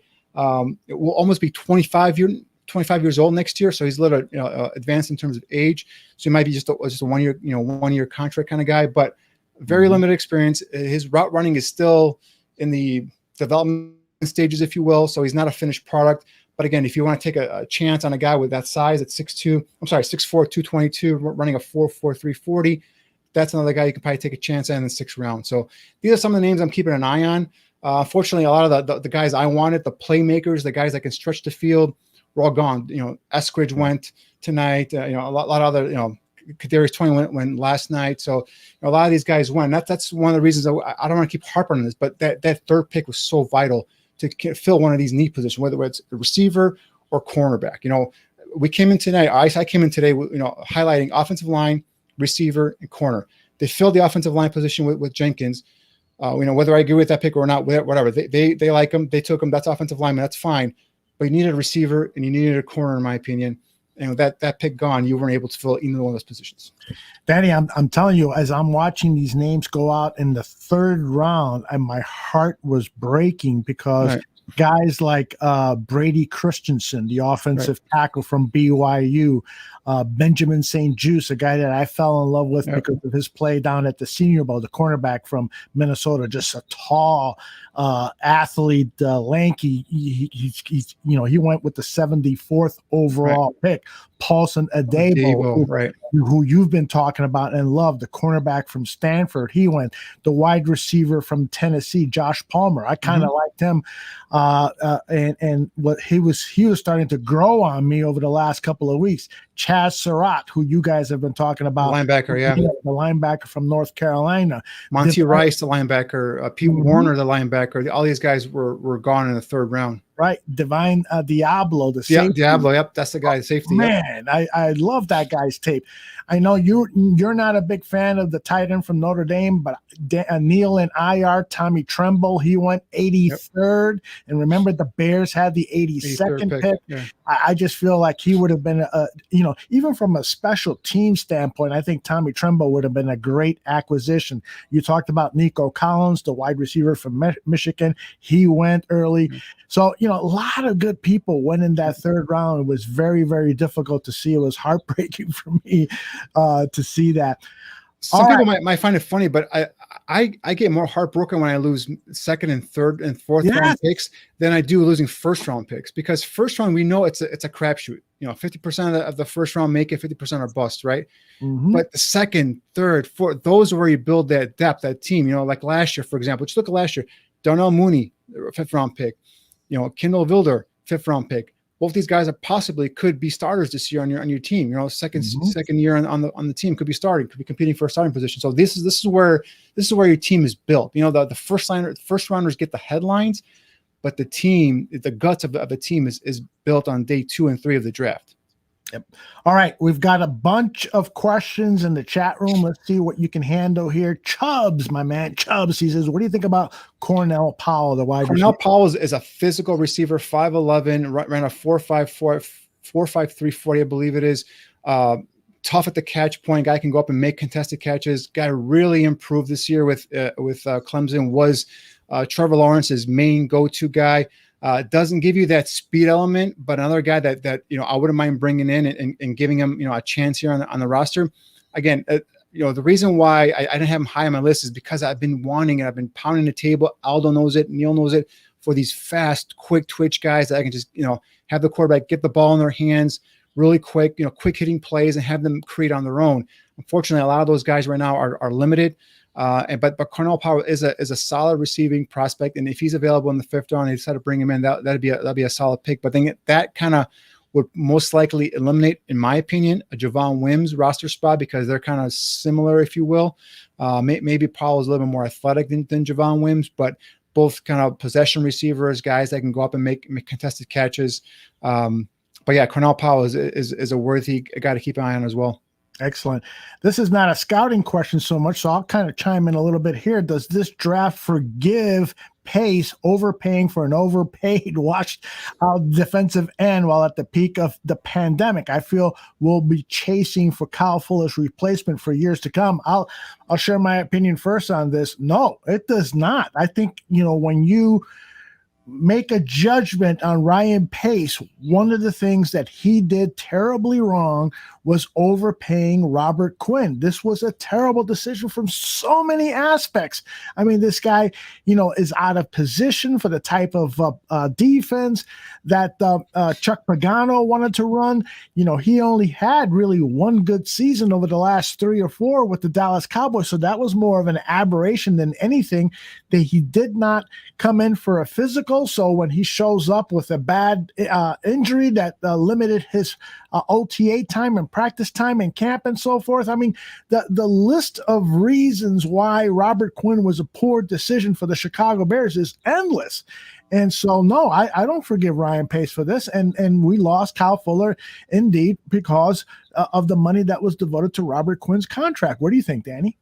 Yeah, it's in hindsight right now. Obviously, I think when the deal was made and you're swapping Robert Quinn for Leonard Floyd, I think at that time you're more in favor of the move, mainly because Quinn is more of an established pass rusher. Yeah, he had been coming off of prior to the Cowboys season. He had been coming off some subpar seasons, but the guy had a record in the NFL of being able to generate a pass rush.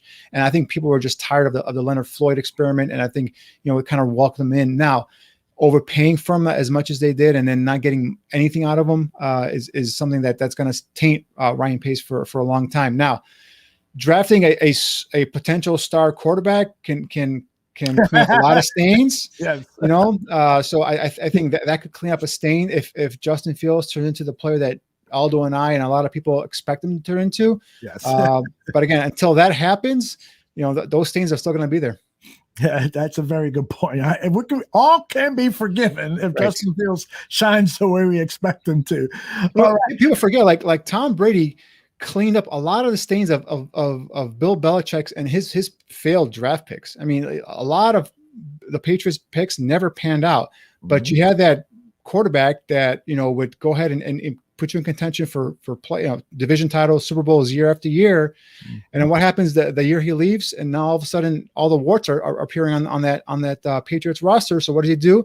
He goes and he spends $154 million, the most he spent in I don't know how many years, to go ahead and fill these roster spots of all his failed draft picks. Yeah, how about that? A great quarterback hides a lot of bad decisions. That's right. The Green Bay Packers are really a terrible effing football team. It's Aaron Rodgers that has given them respectability. I got a question here from Zach Sullivan. And by the way, Zach, it was the guy who made this clock and sent it to me, the Godfather clock. So thank you very much, Zach. And he asked, let's go out there and get the safety LeCount. What do you think about him? Yeah, he's a guy who made my top 10 safeties, and he's a guy that 5'11", doesn't have the speed and the quickness you look for in a safety. And I think a lot of people that I talked to said he's probably going to be a priority free agent, which kind of surprised me initially. But he's a guy that's instinctive. He doesn't have the like I said, the speed and all that stuff to be able to kind of react real quick, but he's so smart that he gets himself into positions, does a good job of getting back there, reading route patterns and making himself available to be able to get at the football, break up the pass, or even make an interception. So he's a smart, instinctive safety that if he's available, 6th round, like I said, I've been told he's going to probably be undrafted. So we'll see how that goes, but definitely a guy that I'll keep my eye on. Yeah, for sure. He made my top 10 list in terms of safeties.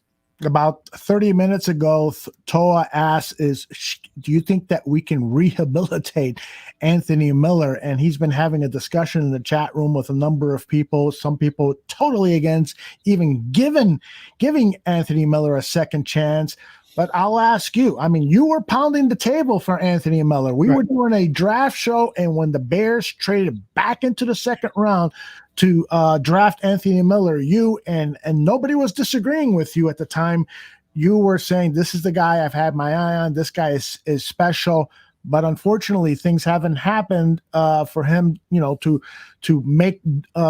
deliver on that promise that you saw in his college tape and the promise that he displayed in his rookie season with the Bears. What do you think about Miller? Yeah, see, for me, Anthony Miller, I haven't given up on him. I know most of Chicago has, but I have not, because I've seen the talent. I've seen the talent in Memphis that made me want to, draft him in the second round. I've seen the talent in his rookie year where he led the team with 7 touchdowns. I just, whatever reason, he has not progressed. Now, I've been on here before, and I've questioned the receivers coach, Mike Fury. What is he doing with these receivers to help them develop?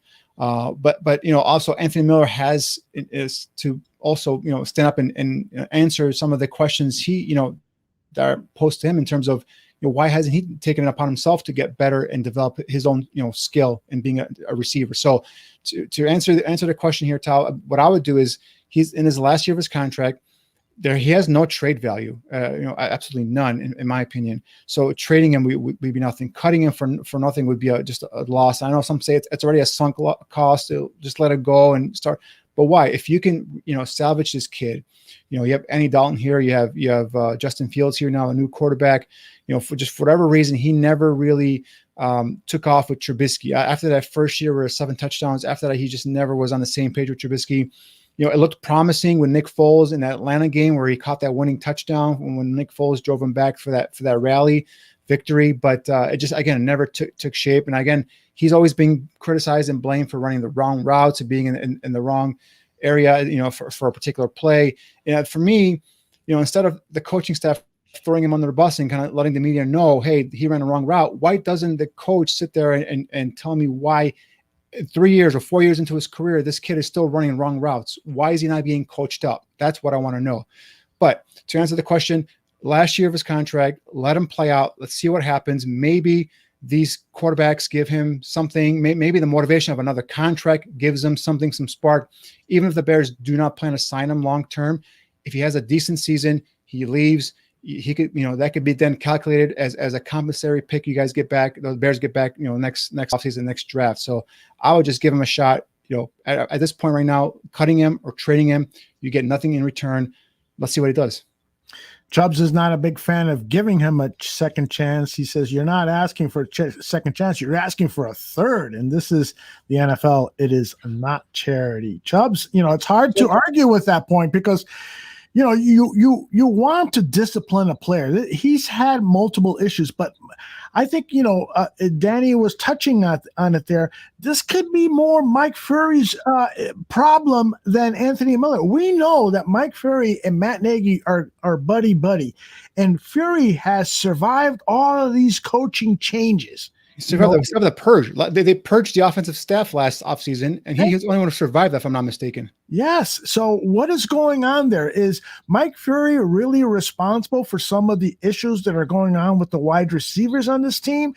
And is Matt Nagy not addressing it with him? So that's an issue. Now, Anthony Miller, he punched somebody, and that is wrong. And he was told not to.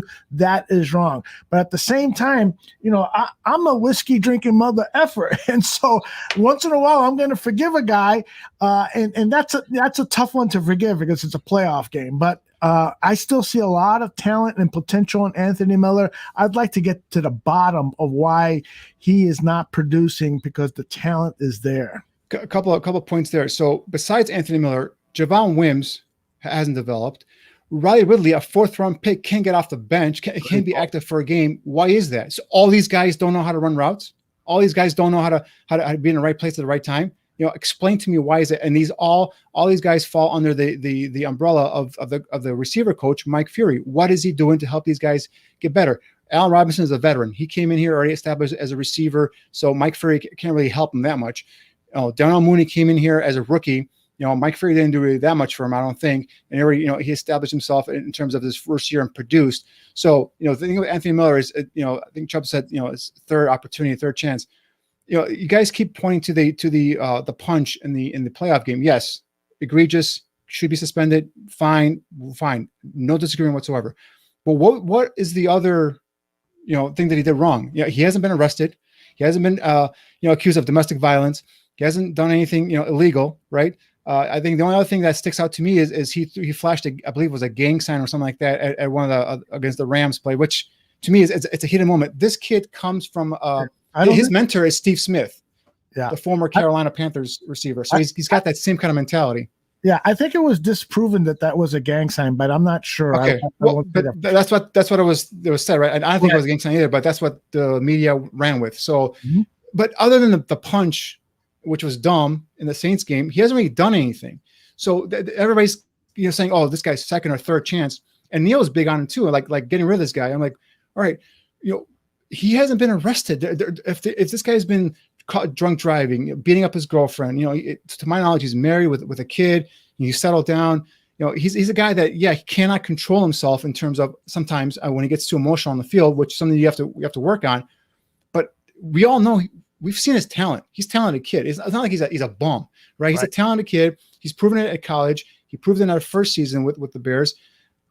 What's the harm of giving him another chance? I don't see another harm in giving him another chance and see if this guy can prove to be worthy of a second round pick.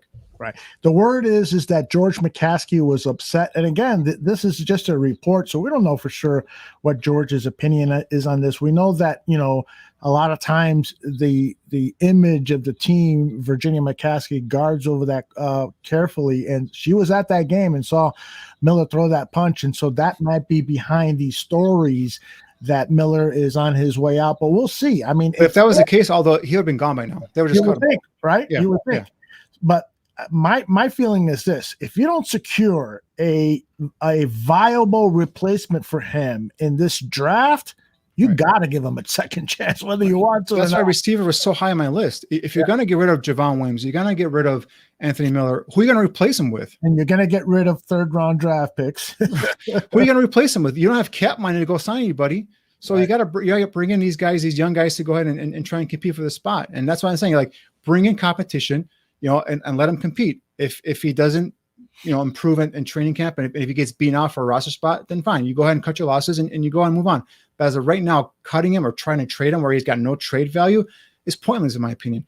Bring him in, worst case scenario, he competes for a spot, whether he succeeds or doesn't succeed. And if he goes on, makes a roster, and he has a good year, and you still don't want to resign him, let him go for free agency. Like I said, that'll count towards your comp pick compensation. Exactly. Hey, last night we had in my opinion, a great show. That was fun. Last night was fun. And Danny asked me, so how did you think it went? And, I sent him a grade, and I said it was like an A-, and because you could always be better and so forth. But one of the things that happened during the show is that a number of people in the chat room said, Aldo, this was after the Justin Fields selection, and people were like, Aldo, you should pop in, you deserve to share your thoughts on this. And I'm like, no, this is John Buffone, Danny Shimon, and Neil Stopchinski. This is their show. I wanted to work behind the scenes. Well, Swanky is asking today, Aldo, are you happy with Fields? It's exciting, man. Let's go. And so here's my response to that. I am so thrilled. Because this is, again, a promise.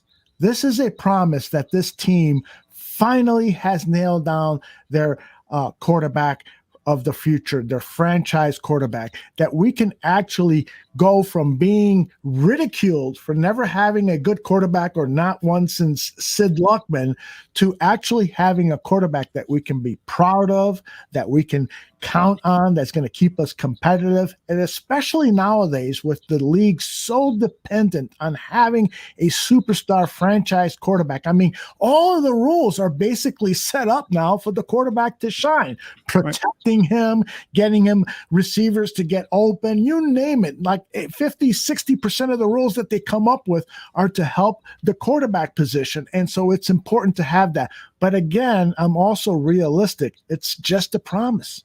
It's Tevin Jenkins and Justin Fields are just promises. And so one of the things that I've learned because of so much heartache and disappointment after the Jay Cutler, after the Mitchell Trubisky and blah, blah, blah. So what I've learned of is that we just have to wait and see. I'm excited, yes, but at the same time, I don't want to get my fucking heart, excuse me for swearing, my fucking heart broken again, but we'll see. I'm excited though. Right. And that's the thing, exactly, because that's why why Neil and I were harping on this is you have to go get one of these 5 guys, because the next year's draft, we don't know where you're going to be at, right? We're going to go who's going to be available, if there's going to be a quarterback potentially worthy of being a franchise, kind of quarterback coming out next season.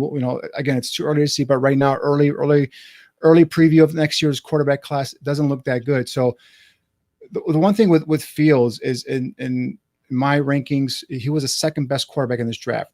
And I told you yesterday, I based it off of his body of work from 2019 and last season. But the really what set Fields apart for me from some of the other guys, besides Trevor Lawrence, was the leadership ability and quality he showed prior to the season.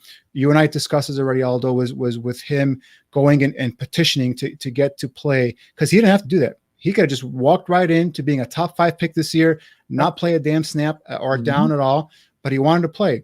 He played, and he went through the season. I think it was only 6 games. He got criticized for the Indiana game and a Northwestern game, which he didn't play great, but his team still won. It's not like his team lost those games. He still led his team to a victory, but he didn't play great, but he was being criticized. So what happened? He took that criticism into the playoff game against Clemson, and he ripped Clemson a new asshole. And I'm sorry for swearing, but he just went off on Clemson, and because he had a point to prove. The one thing with this kid is when you challenge him, he steps up to the competition. He brings his A game, right? He went out there, two crack ribs, came back in the game. Today I had an interview with him on a sports talk radio here locally in Chicago.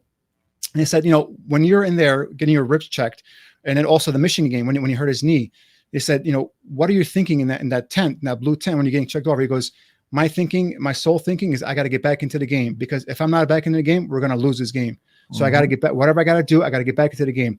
That shows me the competitive toughness. That shows me the leadership that I want in my starting quarterback and in the face of my franchise. And this is something that I did not see openly from Mitch Trubisky. I'm not saying he didn't have it. It's just we never saw that side of him. And that really, for me, put this kid over the top. This kid is something that I feel has that special kind of quality. Now, of course, he's got to go out there and prove it on the field.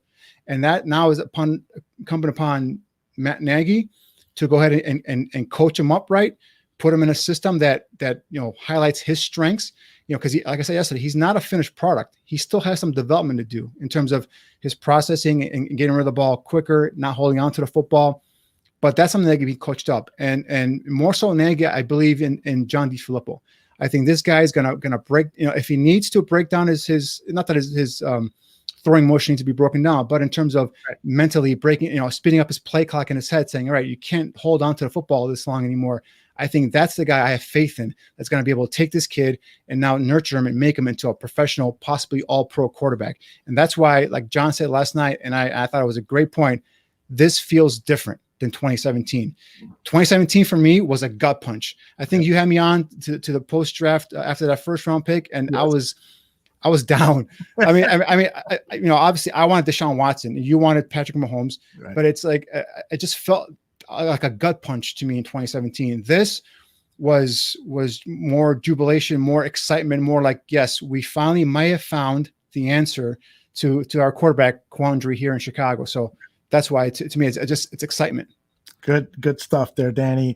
I want to thank Swanky and Eugene for the kind comments they're saying about the Barroom Network. And then Swanky adds this: Justin Fields seems like the kind of guy who makes the hard things look easy, but at times the easy things look hard. I would like him to sit and learn. Thoughts on that?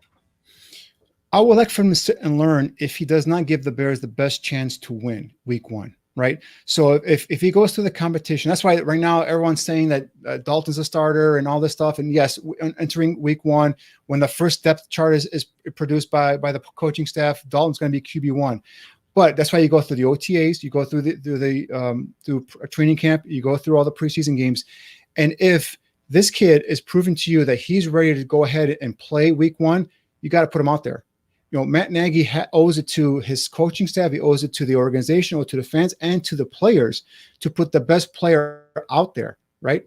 He's got to do that. And if he's going to bench the potential, but the best quarterback on the team because he promised Andy Dalton to be the week 1 starter, that's going to hurt him in the long run. So for me, just like Pete Carroll did when Russell Wilson was brought in, you let these guys go out there. You say all the right things. You say Dalton's the QB1. Justin Fields is going to go in there and just going to learn and sit and all that stuff, and let Justin Fields prove to you that he deserves to be the week 1 starter or whatever whenever he takes over. And then that way he earns it. His teammates see that he earns the starting job. It's not just given to him. Right. Yeah, in today's NFL, with so many head coaches adopting more of the college football game schemes and offenses and so forth, they're doing that in part to help the transition from college football to the NFL. And so the old way of looking at things, that the quarterback has to sit for 2 or 3 years, like Aaron Rodgers did when Brett Favre was there at Green Bay, that is not quite as important as before. Right. Now, when you have a guy like Mitchell Trubisky, who has had only 13 starts in college, he definitely has to sit and watch and learn a lot of. I mean, we all saw the John Gruden tape. The poor guy didn't even know what a hard count was. So he, had never been in a huddle. He had a lot to learn, and he was thrown into the fire. It was not fair to him, and it was a poor decision by Ryan Pace to even think that he was worthy of the 2nd overall pick. But my point is that Mahomes really thrived under that 1 year of learning, because he came from a Texas Tech type offense that, while Andy Reid's offense, correct me if I'm wrong, Danny, Andy Reid's offense incorporated some of that, Mahomes still needed, more NFL training, and he got it from Alex Smith and that great coaching staff. Right. Mahomes, I mean, I remember breaking him down for that draft, and I would not have taken Mahomes number 3 overall or number 2 overall in that draft. And I would have been wrong, right? Obviously, because he's an MVP right now. But it took him that year to break down his mechanics, his footwork. I mean, if you saw Mahomes at Texas Tech, I mean, he was just launching the ball all over the place. Yeah, his physical talent was evident, his arm strength, his mobility, his ability to change his launch points and his arm angles and all that stuff. That was obvious.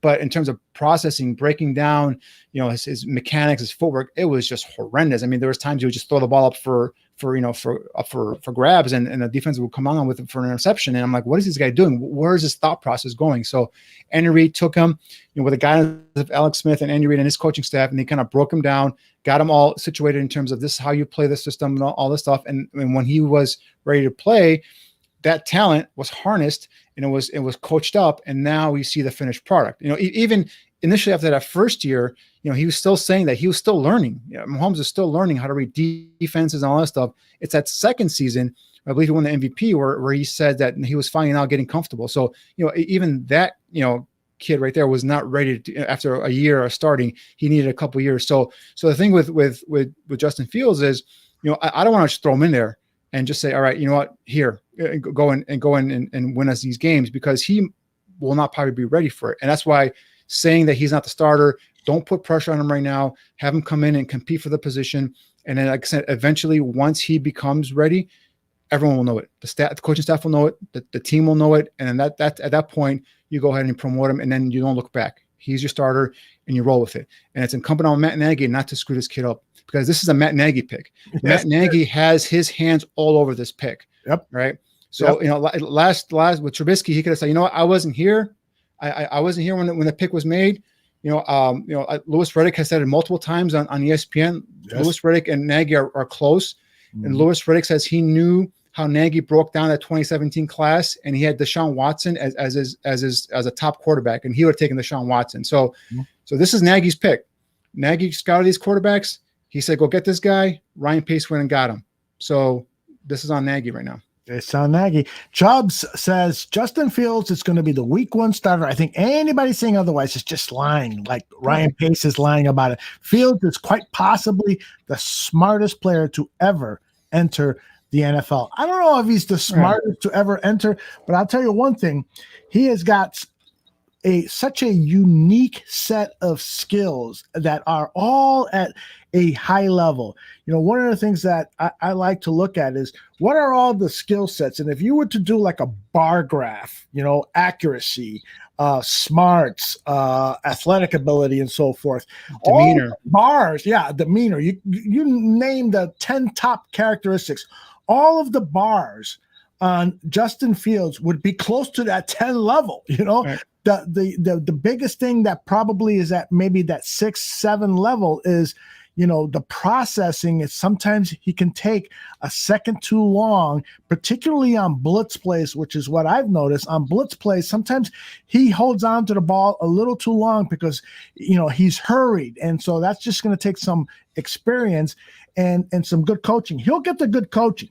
And I believe that Mitchell Trubisky got good coaching. It's just whether you can take what you learn in the classroom and you learn on the practice field, can you take it into an NFL game where everything is so much faster? So did you hear the report where when Nagy called him last night to tell him that they were drafting him? He asked him, he goes, "Remember that play we talked about and during our Zoom meeting?" And Fields is like, "Yes." He goes, "I want you to relay it back to me." And he relayed it back to him verbatim. So that's the type of reflective memory that he can recall those plays. That's an issue Trubisky had. Trubisky had an issue with retaining some of this information. It was just something he wasn't familiar with. He had the experience he had in college was just he couldn't beat out. I think it was I forgot the kid's name, but the last name was Williams, the quarterback. He couldn't beat him out until he graduated. That's when Trubisky became the starter. And that 1 year, and the next thing you know, he was second pick overall in the draft. He just never went through this process. And this is all new to him. And whatever happened, he couldn't retain that information. And Fields, from whatever the last time they had a Zoom meeting to now, still remember that play, and that really impressed Nagy. So that's something that came out to the media as well. But stuff like that, like not Trey Lance. Like I had the thought that Trey Lance for sure needs to sit for one whole season, and that's what the 49ers are saying right now. The 49ers are saying he's going to sit for the whole season. However, you listen to some of these reports and the stuff that's being said behind the channels there. That this kid is super smart, Trey Lance. That he comes from a system that has some of these NFL concepts. He, like we've said last night, that he's a guy that has had the play action stuff where he had his back to the defense and he's accustomed to all this stuff, and he's very, very bright. So now there's like a little scuttlebutt that maybe that he might be ready sooner than the 49ers think he might be ready at. So that's the thing with these quarterbacks. Like you said, a lot of this stuff now the NFL is incorporating is stuff that they're used to having it in college already. So it'll be interesting what happens there with San Francisco, and also interesting to see what happens here in Chicago. Indeed. Steven says Wilson and Russell Wilson, Ben Roethlisberger all started as rookies and led them to the playoffs. If Fields shows similar development, then you're crazy for sitting him out. Totally agree. But the thing with Wilson and Roethlisberger, they had teams and head coaches that built their team around the defense and a running game. You think Matt Nagy is going to build a team around a defense and a running game?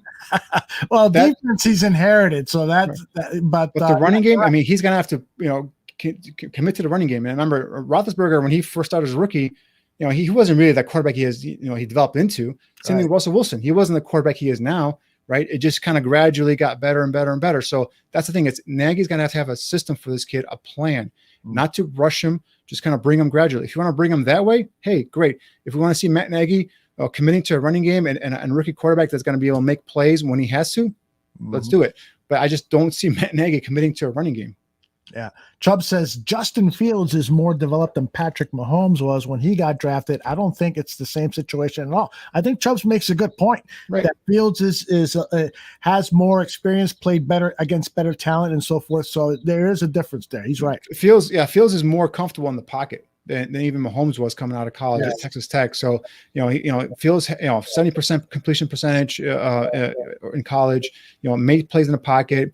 That's why this whole narrative that came out with him about him not being able to go through a progression, which really was just kind of ticked me off, because this is back when during the playoffs, and I'm like, dude, I watch this kid's tape. I see this guy go through a progression. Now, does he go through a progression every single time? But no, that's something that's just the way the offense is designed and this offense is set up. But I see him when he has to. He goes through a progression, and he does it through the pocket, from the pocket.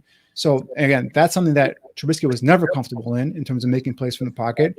This kid already comes in showing that ability to make plays from the pocket. So right there, he's got to step up on Mitch in terms of being able to be, that much advanced in terms of as a rookie. Steven says, I think Nagy will start Fields day one. I think he'll have the memory of Jeff Fisher sitting Jared Goff in his mind. I think that those are two different situations. I think Jared Goff, he shows up to camp as a rookie and he doesn't know where the sun rises from the east. So Jared Goff and Mitchell Trubisky, when it comes to an IQ test, I'm not sure who's going to win that, but I do know it will be in double digits, not 3 digits. That's for sure. Yeah, each situation is different, right? We can't kind of just take one guy and say, all right, this is how this guy did it. It's the situation, that it's the environment that these guys are placed in. So I think initially when Trubisky came here and it was John Fox and it was Dowell Loggins as the offensive coordinator and Ragone as the quarterback coach, I don't think that was a good environment for the quarterback to go ahead and learn from. You had Mike Glennon, a career backup, as a starter to learn from the veteran. And I think Mitch Trubisky was rushed onto the field because Mike Glennon just looked so putrid in terms of his ability to make anything happen on offense. And I think Fox felt pressure to go ahead and start the rookie. Swanky wants to know, do you have any concerns about Fields' accuracy? Watching his games, there's a few slam dunks he will miss from time to time. I hate to say it, but it's just what he sees. What do you think? Well, he completed 70% of his passes. So, I mean, there are times where I can see where, the ball kind of sails on him, but I'm not sure if that's a mechanic thing, if he's rushing his throw. But overall, the kid completed 70% of his passes last year at Ohio State. So, in terms of having a concern about his accuracy, not really. Yeah, I frankly didn't see it either. I in the games that I saw, there were a few throws, maybe 2 or 3 throws that I saw that I said to myself, what the hell was he doing? But that happens to the greatest of quarterbacks. I mean, if Tom Brady is your greatest quarterback of all time, then you know that Tom Brady has missed from time to time. And I'm not comparing Justin Fields to Tom Brady. I'm just using an example that happens to the best quarterbacks. There was one play where we were doing the YouTube preseason preview of Justin Fields, and it was against Michigan. He rolls out. I think he gets pressure in his pocket. The pocket kind of breaks down. He rolls out to his left, and he finds Garrett Wilson, and he throws his ball like off balance. Perfect throw, in terms of playing it. Ball placement was an area with only the receiver would get to it, and it was a touchdown. I mean, so that type of downfield accuracy on those broken plays is stuff that I see all the time. And in terms of pocket stuff, I see accuracy all the time as well. Remember that touchdown against Clemson? He placed that ball placement was right on it between 2 defenders to the tight end in the end zone for a touchdown. He put some RPMs on that throw and got it in between 2 defenders in a tight window. So he's shown through his career he's got the downfield accuracy, the ball placement ability, putting it to where he wants it on the receiver's shoulders, inside, outside, up, down, wherever he wants it. Hey, before we get out of here, there's a couple of players that I wanted you to comment on. I feel like anytime you can add an edge rusher to the team, it's a good thing. Neil had the kid from Oregon State very high in his top 100. I don't think you had him on your top 100. Hamaclair Rashad. Yeah. Tell me about him, or what do you think about him? Because he's somebody that could be available when the Bears pick in round 5 or round 6, right? Yeah, he's a kid that I mean, you can never have enough edge rushers, right? And he's a guy, outside linebacker, the guy that can rush from a 2-point stance, athletic kid, can play in space. I forgot his measurables offhand, but I think he's got like 33 plus inch arm length, got a good quick first step off the line of scrimmage. Really a one-trick pony at this point right now. It basically means he's just a pass rusher. So he's a guy that probably will come in and be a situational guy, but definitely a guy, if you can get him in the 5th, 6th round, a guy that can bring you some sort of pass rush ability off the edge. I mean, like I said, you can never have enough pass rushers. And what about the kid from Notre Dame, Dalen Hayes? Dalen Hayes is an interesting guy. He had a pretty good, in my opinion, he had a pretty good Senior Bowl. He's got the size, he's got the length. He's a guy that Notre Dame kind of stood up in a 2-point stance as an outside linebacker. Those all times also they had him in a hand in the ground as a defensive end. So another guy that production really wasn't there in terms of the sack production, but at Notre Dame, but again, at the Senior Bowl, he was a guy that consistently brought pressure off the edge from an outside linebacker position. So again, we're talking about 5th, 6th round guys that have some traits. Hayes has got the athletic ability, that quick first step, the length we talked about. Same thing we talked about with Hamaclair. So definitely, if you can get one of these guys into camp, The edge position isn't as great of a need as some of the other positions we talked about, but you know what? You can never, like I said, never have enough pass rushers. And if you find a guy in a 5th, 6th round that can give you consistent pressure off the edge, that's a big win. Right, and these guys can be special team exactly humans. Another guy, the last guy that I wanted you to comment on as an edge rusher was a guy that he caught my attention at the Senior Bowl. Was a kid from Northern Iowa. He's on my list. Ellerson Smith. Yeah, he's another guy. Really active body, a little bit twitchy. He's got some good length, a good good step, good first burst. He's another guy that his teammate actually just went in the 3rd round. Spencer Brown, the big, tall 6'8" right tackle. It's another guy that I have my eye on, the right tackle. Maybe later on, he went a little higher in the 3rd round than I thought he was going to go, but either way, another potential kid that's off the board. However, Ellerson Smith is a guy that's on my list in terms of guys to keep an eye on. Same thing here, got length, quick, twitchy off the edge, and a guy that, if you can bring him in, I think he probably going to go in the 4th round, if I'm not mistaken, because he really impressed people at the Senior Bowl, especially those one-on-ones. I mean, he was taking guys there, bigger guys, the offensive linemen, and just kind of, rocking them backwards. So showed some play strength there as well in the one-on-ones. But definitely I got to keep an eye on for tomorrow. But I think he goes a little bit earlier than the 5th round, but we'll see. Any of those 3 guys wearing Bears uniform would make me happy. Now, a few guys, other position areas. I'm just going to throw some names at you so you can comment on. One guy that I find intriguing is this defensive lineman from LSU, Tyler Shelvin. What are your thoughts on Shelvin? Yep, he made my top 10 in terms of interior defensive lineman. He's the guy opted out this year. He's about 6'1", 6'2", athletic as heck. Good, play strength at the point of contact. He's a guy that I kind of targeted as a potential backup to Eddie Goldman.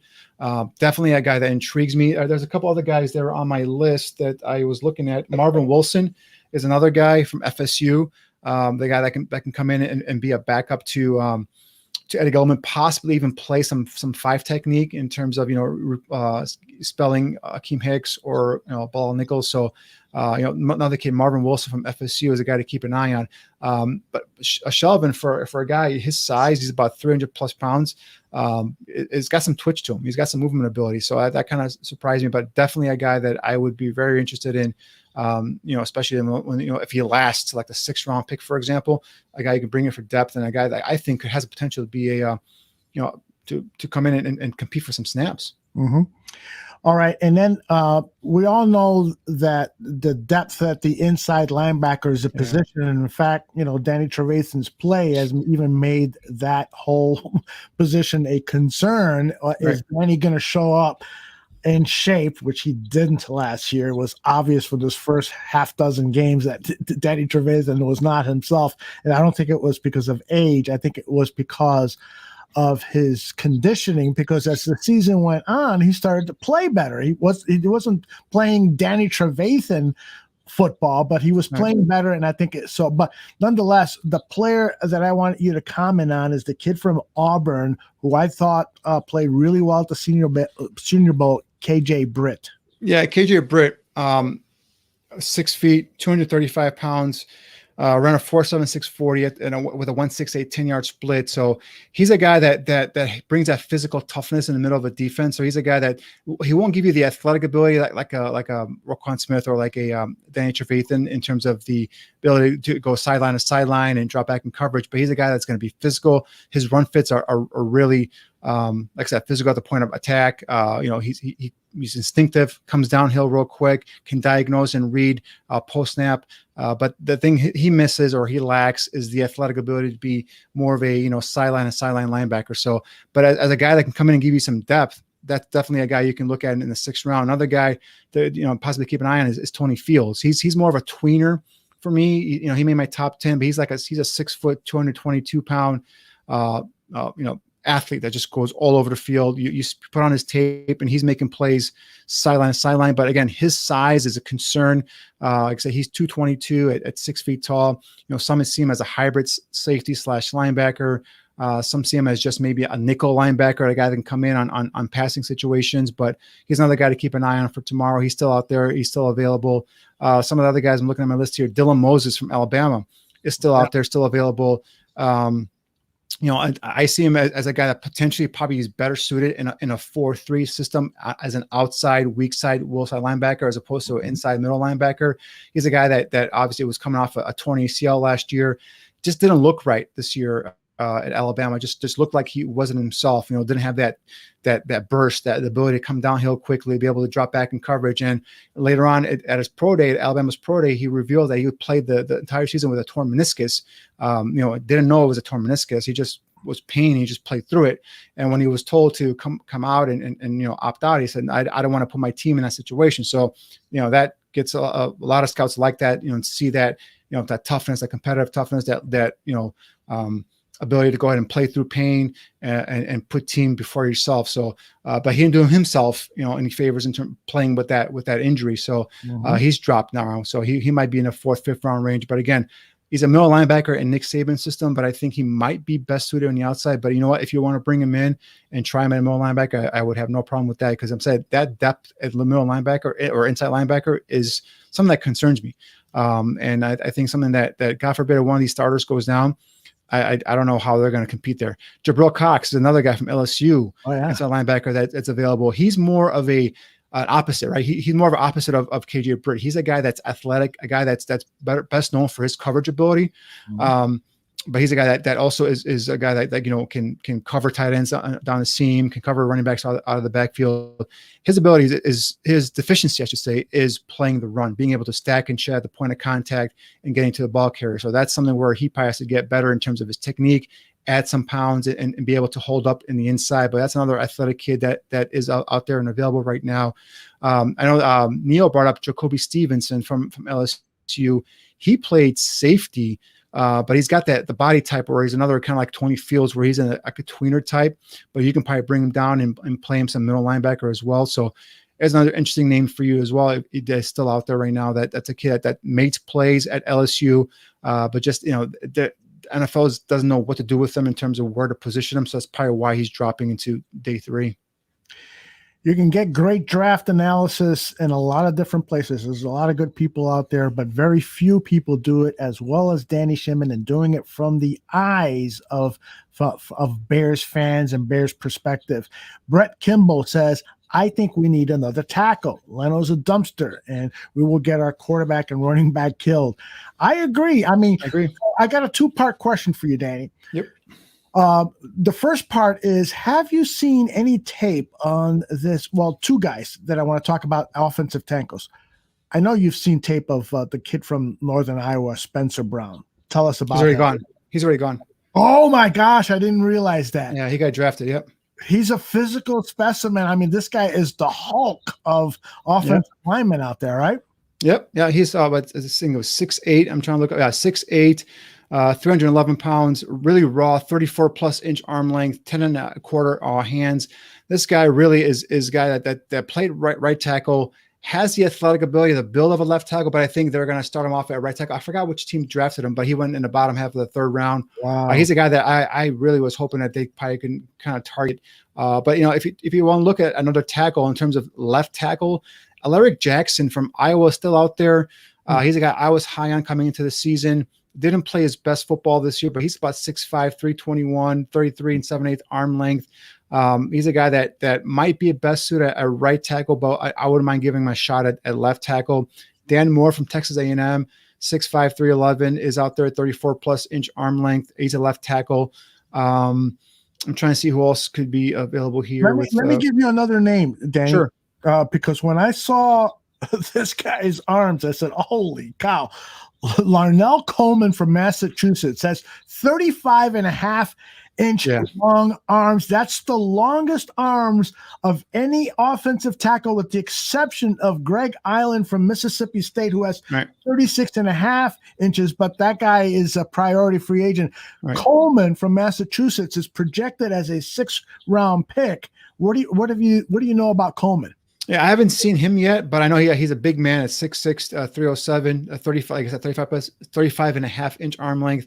But he's a guy definitely that you can probably take a look at. I'll probably pop some tape on him, see if I can get anything on him for tomorrow night if he's available still after the 4th and 7th round. So we'll see what happens there. But another guy that is amongst the scout community is this kid Tommy Doyle from Miami of Ohio. Yeah. 6'8", 320, 35 plus inch arm length. He's another guy that his movement skills, his lateral agility isn't really left tackle ability. He's more probably a guy that's going to be switched over to the right side. But he shows the toughness, the nastiness we talked about earlier with Tevin Jenkins that scouts love. And again, that size, that length, and you show some toughness, they're going to give you a shot. So Tommy Doyle, a kid from Miami of Ohio, is the guy to keep an eye on tomorrow. A couple more guys real quick here. James Hudson from Cincinnati is a guy that really impressed me. He played left tackle for Cincinnati. Unfortunately, he came in about just a tad under 6'5", with 32 and 7/8 arm length. So I think they're going to be kind of push him inside a guard, but he's a guy that really impressed me in the one-on-ones. Deontay Smith from East Carolina. This is an athletic kid right here. 6'5", 35 plus inch arm length. You take a look at him, he looks like a big power forward, an NBA player, but he's a guy that's got the athletic traits to be able to go ahead and play left tackle, in my opinion, in the NFL. He's raw as heck. He's coming out of East Carolina. He's not a guy that's going to come in there and start day one for you, but a guy you can bring in and kind of develop. Give Juan Castillo this big lump of coal and say, hey, we got the length, we got the size, you got the athletic ability, make him a left tackle. That's a guy to keep an eye on for tomorrow. Jalen Moore from Western Michigan is a guy that, again, another one that impressed me down at the Senior Bowl. 6'4". He's got the 33 and 3/8 arm length, which is something that gets him over my threshold. 10 and 3/4 hands, nice big hands. So another guy that down in Mobile, they had him playing left tackle, right tackle, and guard. I've heard some scout about that they like him better at guard. If you get him in the 6th round, I'd bring him in and I'd give him a shot to play at either position, left guard or left tackle, and see what happens there. But those are just some of the names. I know a guy that AC is looking at, Aaron Curran's looking at, is Landon Young from Kentucky. Redshirt senior, 6'6", 310. Another guy that's got the 33 and 3/4 arm lengths, doesn't have the athletic ability, in my opinion, to play left tackle in the NFL. Doesn't have the foot quickness to be able to probably match up with speed on the outside. But definitely a guy that I wouldn't mind bringing in and maybe make him a right tackle and see how he develops there as well. So those are some names if you want to keep an eye on the tackle position for tomorrow. What about Stone Forsythe? Yeah, it's a big dude, man. 6'8" and plus, but his movement. I talked to Neil about him, and Neil scouted him, and he said he can't move. So, when I seen him, he hasn't looked that bad, but I've just kind of broken him down as I'm watching Kyle Trask. So if I just want to study him and just look at him, I'll have to do some more research. But yeah, I mean, to me, he looks like a right tackle. Neil doesn't like him at all. I know we've talked about him before. He just doesn't think he can move laterally. Yeah, well, he might be worth checking out because our good buddy Dane Brugler likes him as a 3rd round and actually had him rated a little higher than Spencer Brown. So could be interesting. Take a look at him. Take a look at him for sure. Yeah, I mean, I definitely, like I said, if the Bears think Tevin Jenkins can play left tackle, hey, more power to them. And if they can prove me wrong, go ahead and prove me wrong. But I have a hard time seeing Tevin Jenkins line up at left tackle at the next level. Annie, you've hit it out of the ballpark again. As Draft Dr. Phil used to say, you've stepped up in the pocket and delivered dimes, man. Just outstanding work. This is probably the fastest 2 hours that I've ever spent doing the show. Just great material. We will next see you on Sunday, and that's when you and Neil, maybe Neil, and I will talk about all of the selections. You will have looked at tape of everyone that the Chicago Bears have acquired, and maybe even some of the undrafted free agents. Right. Will provide everybody with precise scouting reports on these guys. We'll answer your questions. I'll also tell you that if you're looking for more draft coverage, John Buffone will be back here with a couple of special guests to just kind of give you a roundup of the day 3 selections. But again, on Sunday afternoon, it's going to be a thorough discussion with Danny about the selections the Bears have made. And also, don't miss the Barfly Tailgate show on Sunday morning at 10 a.m. It's going to be a party. The Barfly Tailgaters are inviting other barroom show hosts like Laryl Golden, who's a huge Bears fan. And if you haven't seen his Bulls 101 show, then you're really missing out on something. If you're a Chicago basketball fan, Tyler Ellis from C Red Radio will be there. A number of other guests are scheduled to be there on the Barfly Tailgate Show to talk about the Bears draft. So that's going to be fun. And then that's when, after that's done, that's when Danny and I, and hopefully Neil can join us for at least a bit of that show. We'll talk about the Bears prospects. Any final thoughts, Danny, you have before we sign off? Just one thing, keep an eye on tomorrow. I'm not sure if it'll happen tomorrow or if it'll be up by June 1st cut, but I think look for Nick Foles maybe to be traded tomorrow. And maybe package with a pick to go ahead and move up in the round or something like that. That's what I think might happen tomorrow, maybe, depending on he's got. I forgot what the guarantee money on his contract is, so maybe the Bears might have to eat money. I'm not sure, but I think once the draft is over, if he's still on the roster, I think look for him to probably be a post June 1st cut as well. Well, yeah, I got a feeling I would not be at all be surprised if there's some trades to bring in some draft picks because of the need for guys to bring into camp. Again, coming into the draft, there were 22 open slots on that 90-man roster. We filled 2 of them, so there's still 20 guys that we've got to find. Right. If we can't find them all as veteran free agents because of the money involved, it's much cheaper to get them as undrafted free agents and draft choices. So I wouldn't at all be surprised if the Bears add to their draft capital tomorrow.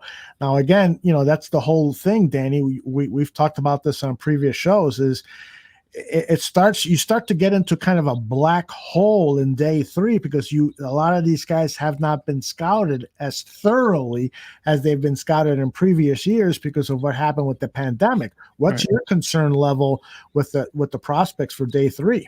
Not only that, but the fact that we've touched on this on previous shows as well, where a lot of players that were draft eligible decided to stay because of the extra year of eligibility they got in school, and so that pool is so shallow this year. I think that someone had said that there's only like about 630 some players that they had rated in terms of draftable grades and all that stuff, and the rest were pretty much party free agents. So they're saying like the undrafted free agent pool is going to be really, really weak, and that's why everyone is shooting for next year's draft, because it's going to have not only the class that's supposed to come next year, but also these guys that were supposed to be in this class that stayed back a year are also going to be thrown in next year's class. I would say that next year's class is going to be overloaded in terms of the prospects. That's going to be possibly 6 or 7 rounds deep. The undrafted free agents are going to be pretty good as well. So that's another thing to keep an eye on as well. Is see if the Bears take those 3 6-round picks and maybe package them and move them up, give another 5th round pick, and now we have maybe 3 5th round picks, and now you can do take better advantage of in terms of the type of quality of player you can bring in. We'll see if that works, but I expect to see some sort of movement tomorrow, whether it's a veteran player on the roster. I just bring up Nick Foles because I just think his time on the roster is limited. I know his money is guaranteed, and I highly doubt they're going to go to camp with him, Dalton, and Justin Fields. I think Dalton will go in as a starter, and Fields coming as a backup going into camp, and then we'll see how it goes there. I think just dragging the whole Foles thing along will just be something that's going to be a distraction for the team. So I think they're going to try and get rid of him. They might do him a favor, try and find him a team that wants a veteran. But again, I don't know how cumbersome that contract is going to be to other teams. Maybe the Bears have to take some of that money and pay it off for them. We'll see how it works out. But if you can get something out of it, a 5th or 6th round pick out of Nick Foles, I know it cost you a 4th. You're not going to get that back. But if you get a 5th or 6th round pick, at least it's something better. Well, why not even a 7th? I mean, or even something for next year. If you get a 6th round pick for next year's draft or something, that you can use, because other than just having someone just sit there on your roster and right away. Totally with you. So much activity in the chat room. I hate to say goodbye, but the old showbiz adage is leave them wanting more. So that's what we're going to do. And so hopefully you guys will tune in for this weekend's action. And if you're a basketball fan, let me tell you that Bulls 101 tomorrow at 11 p.m. Central, Saturday night, 11 p.m. Central. It's going to be a roundtable discussion with some really cool guys. So make sure you tune into that and let your friends know what's happening here at the bar room. I see the comments section lighting up, and I'm tempted to go see what they're saying, but I think we better go. For Danny Shimon, I'm Aldo Gandia. We'll see you next time. See you Sunday.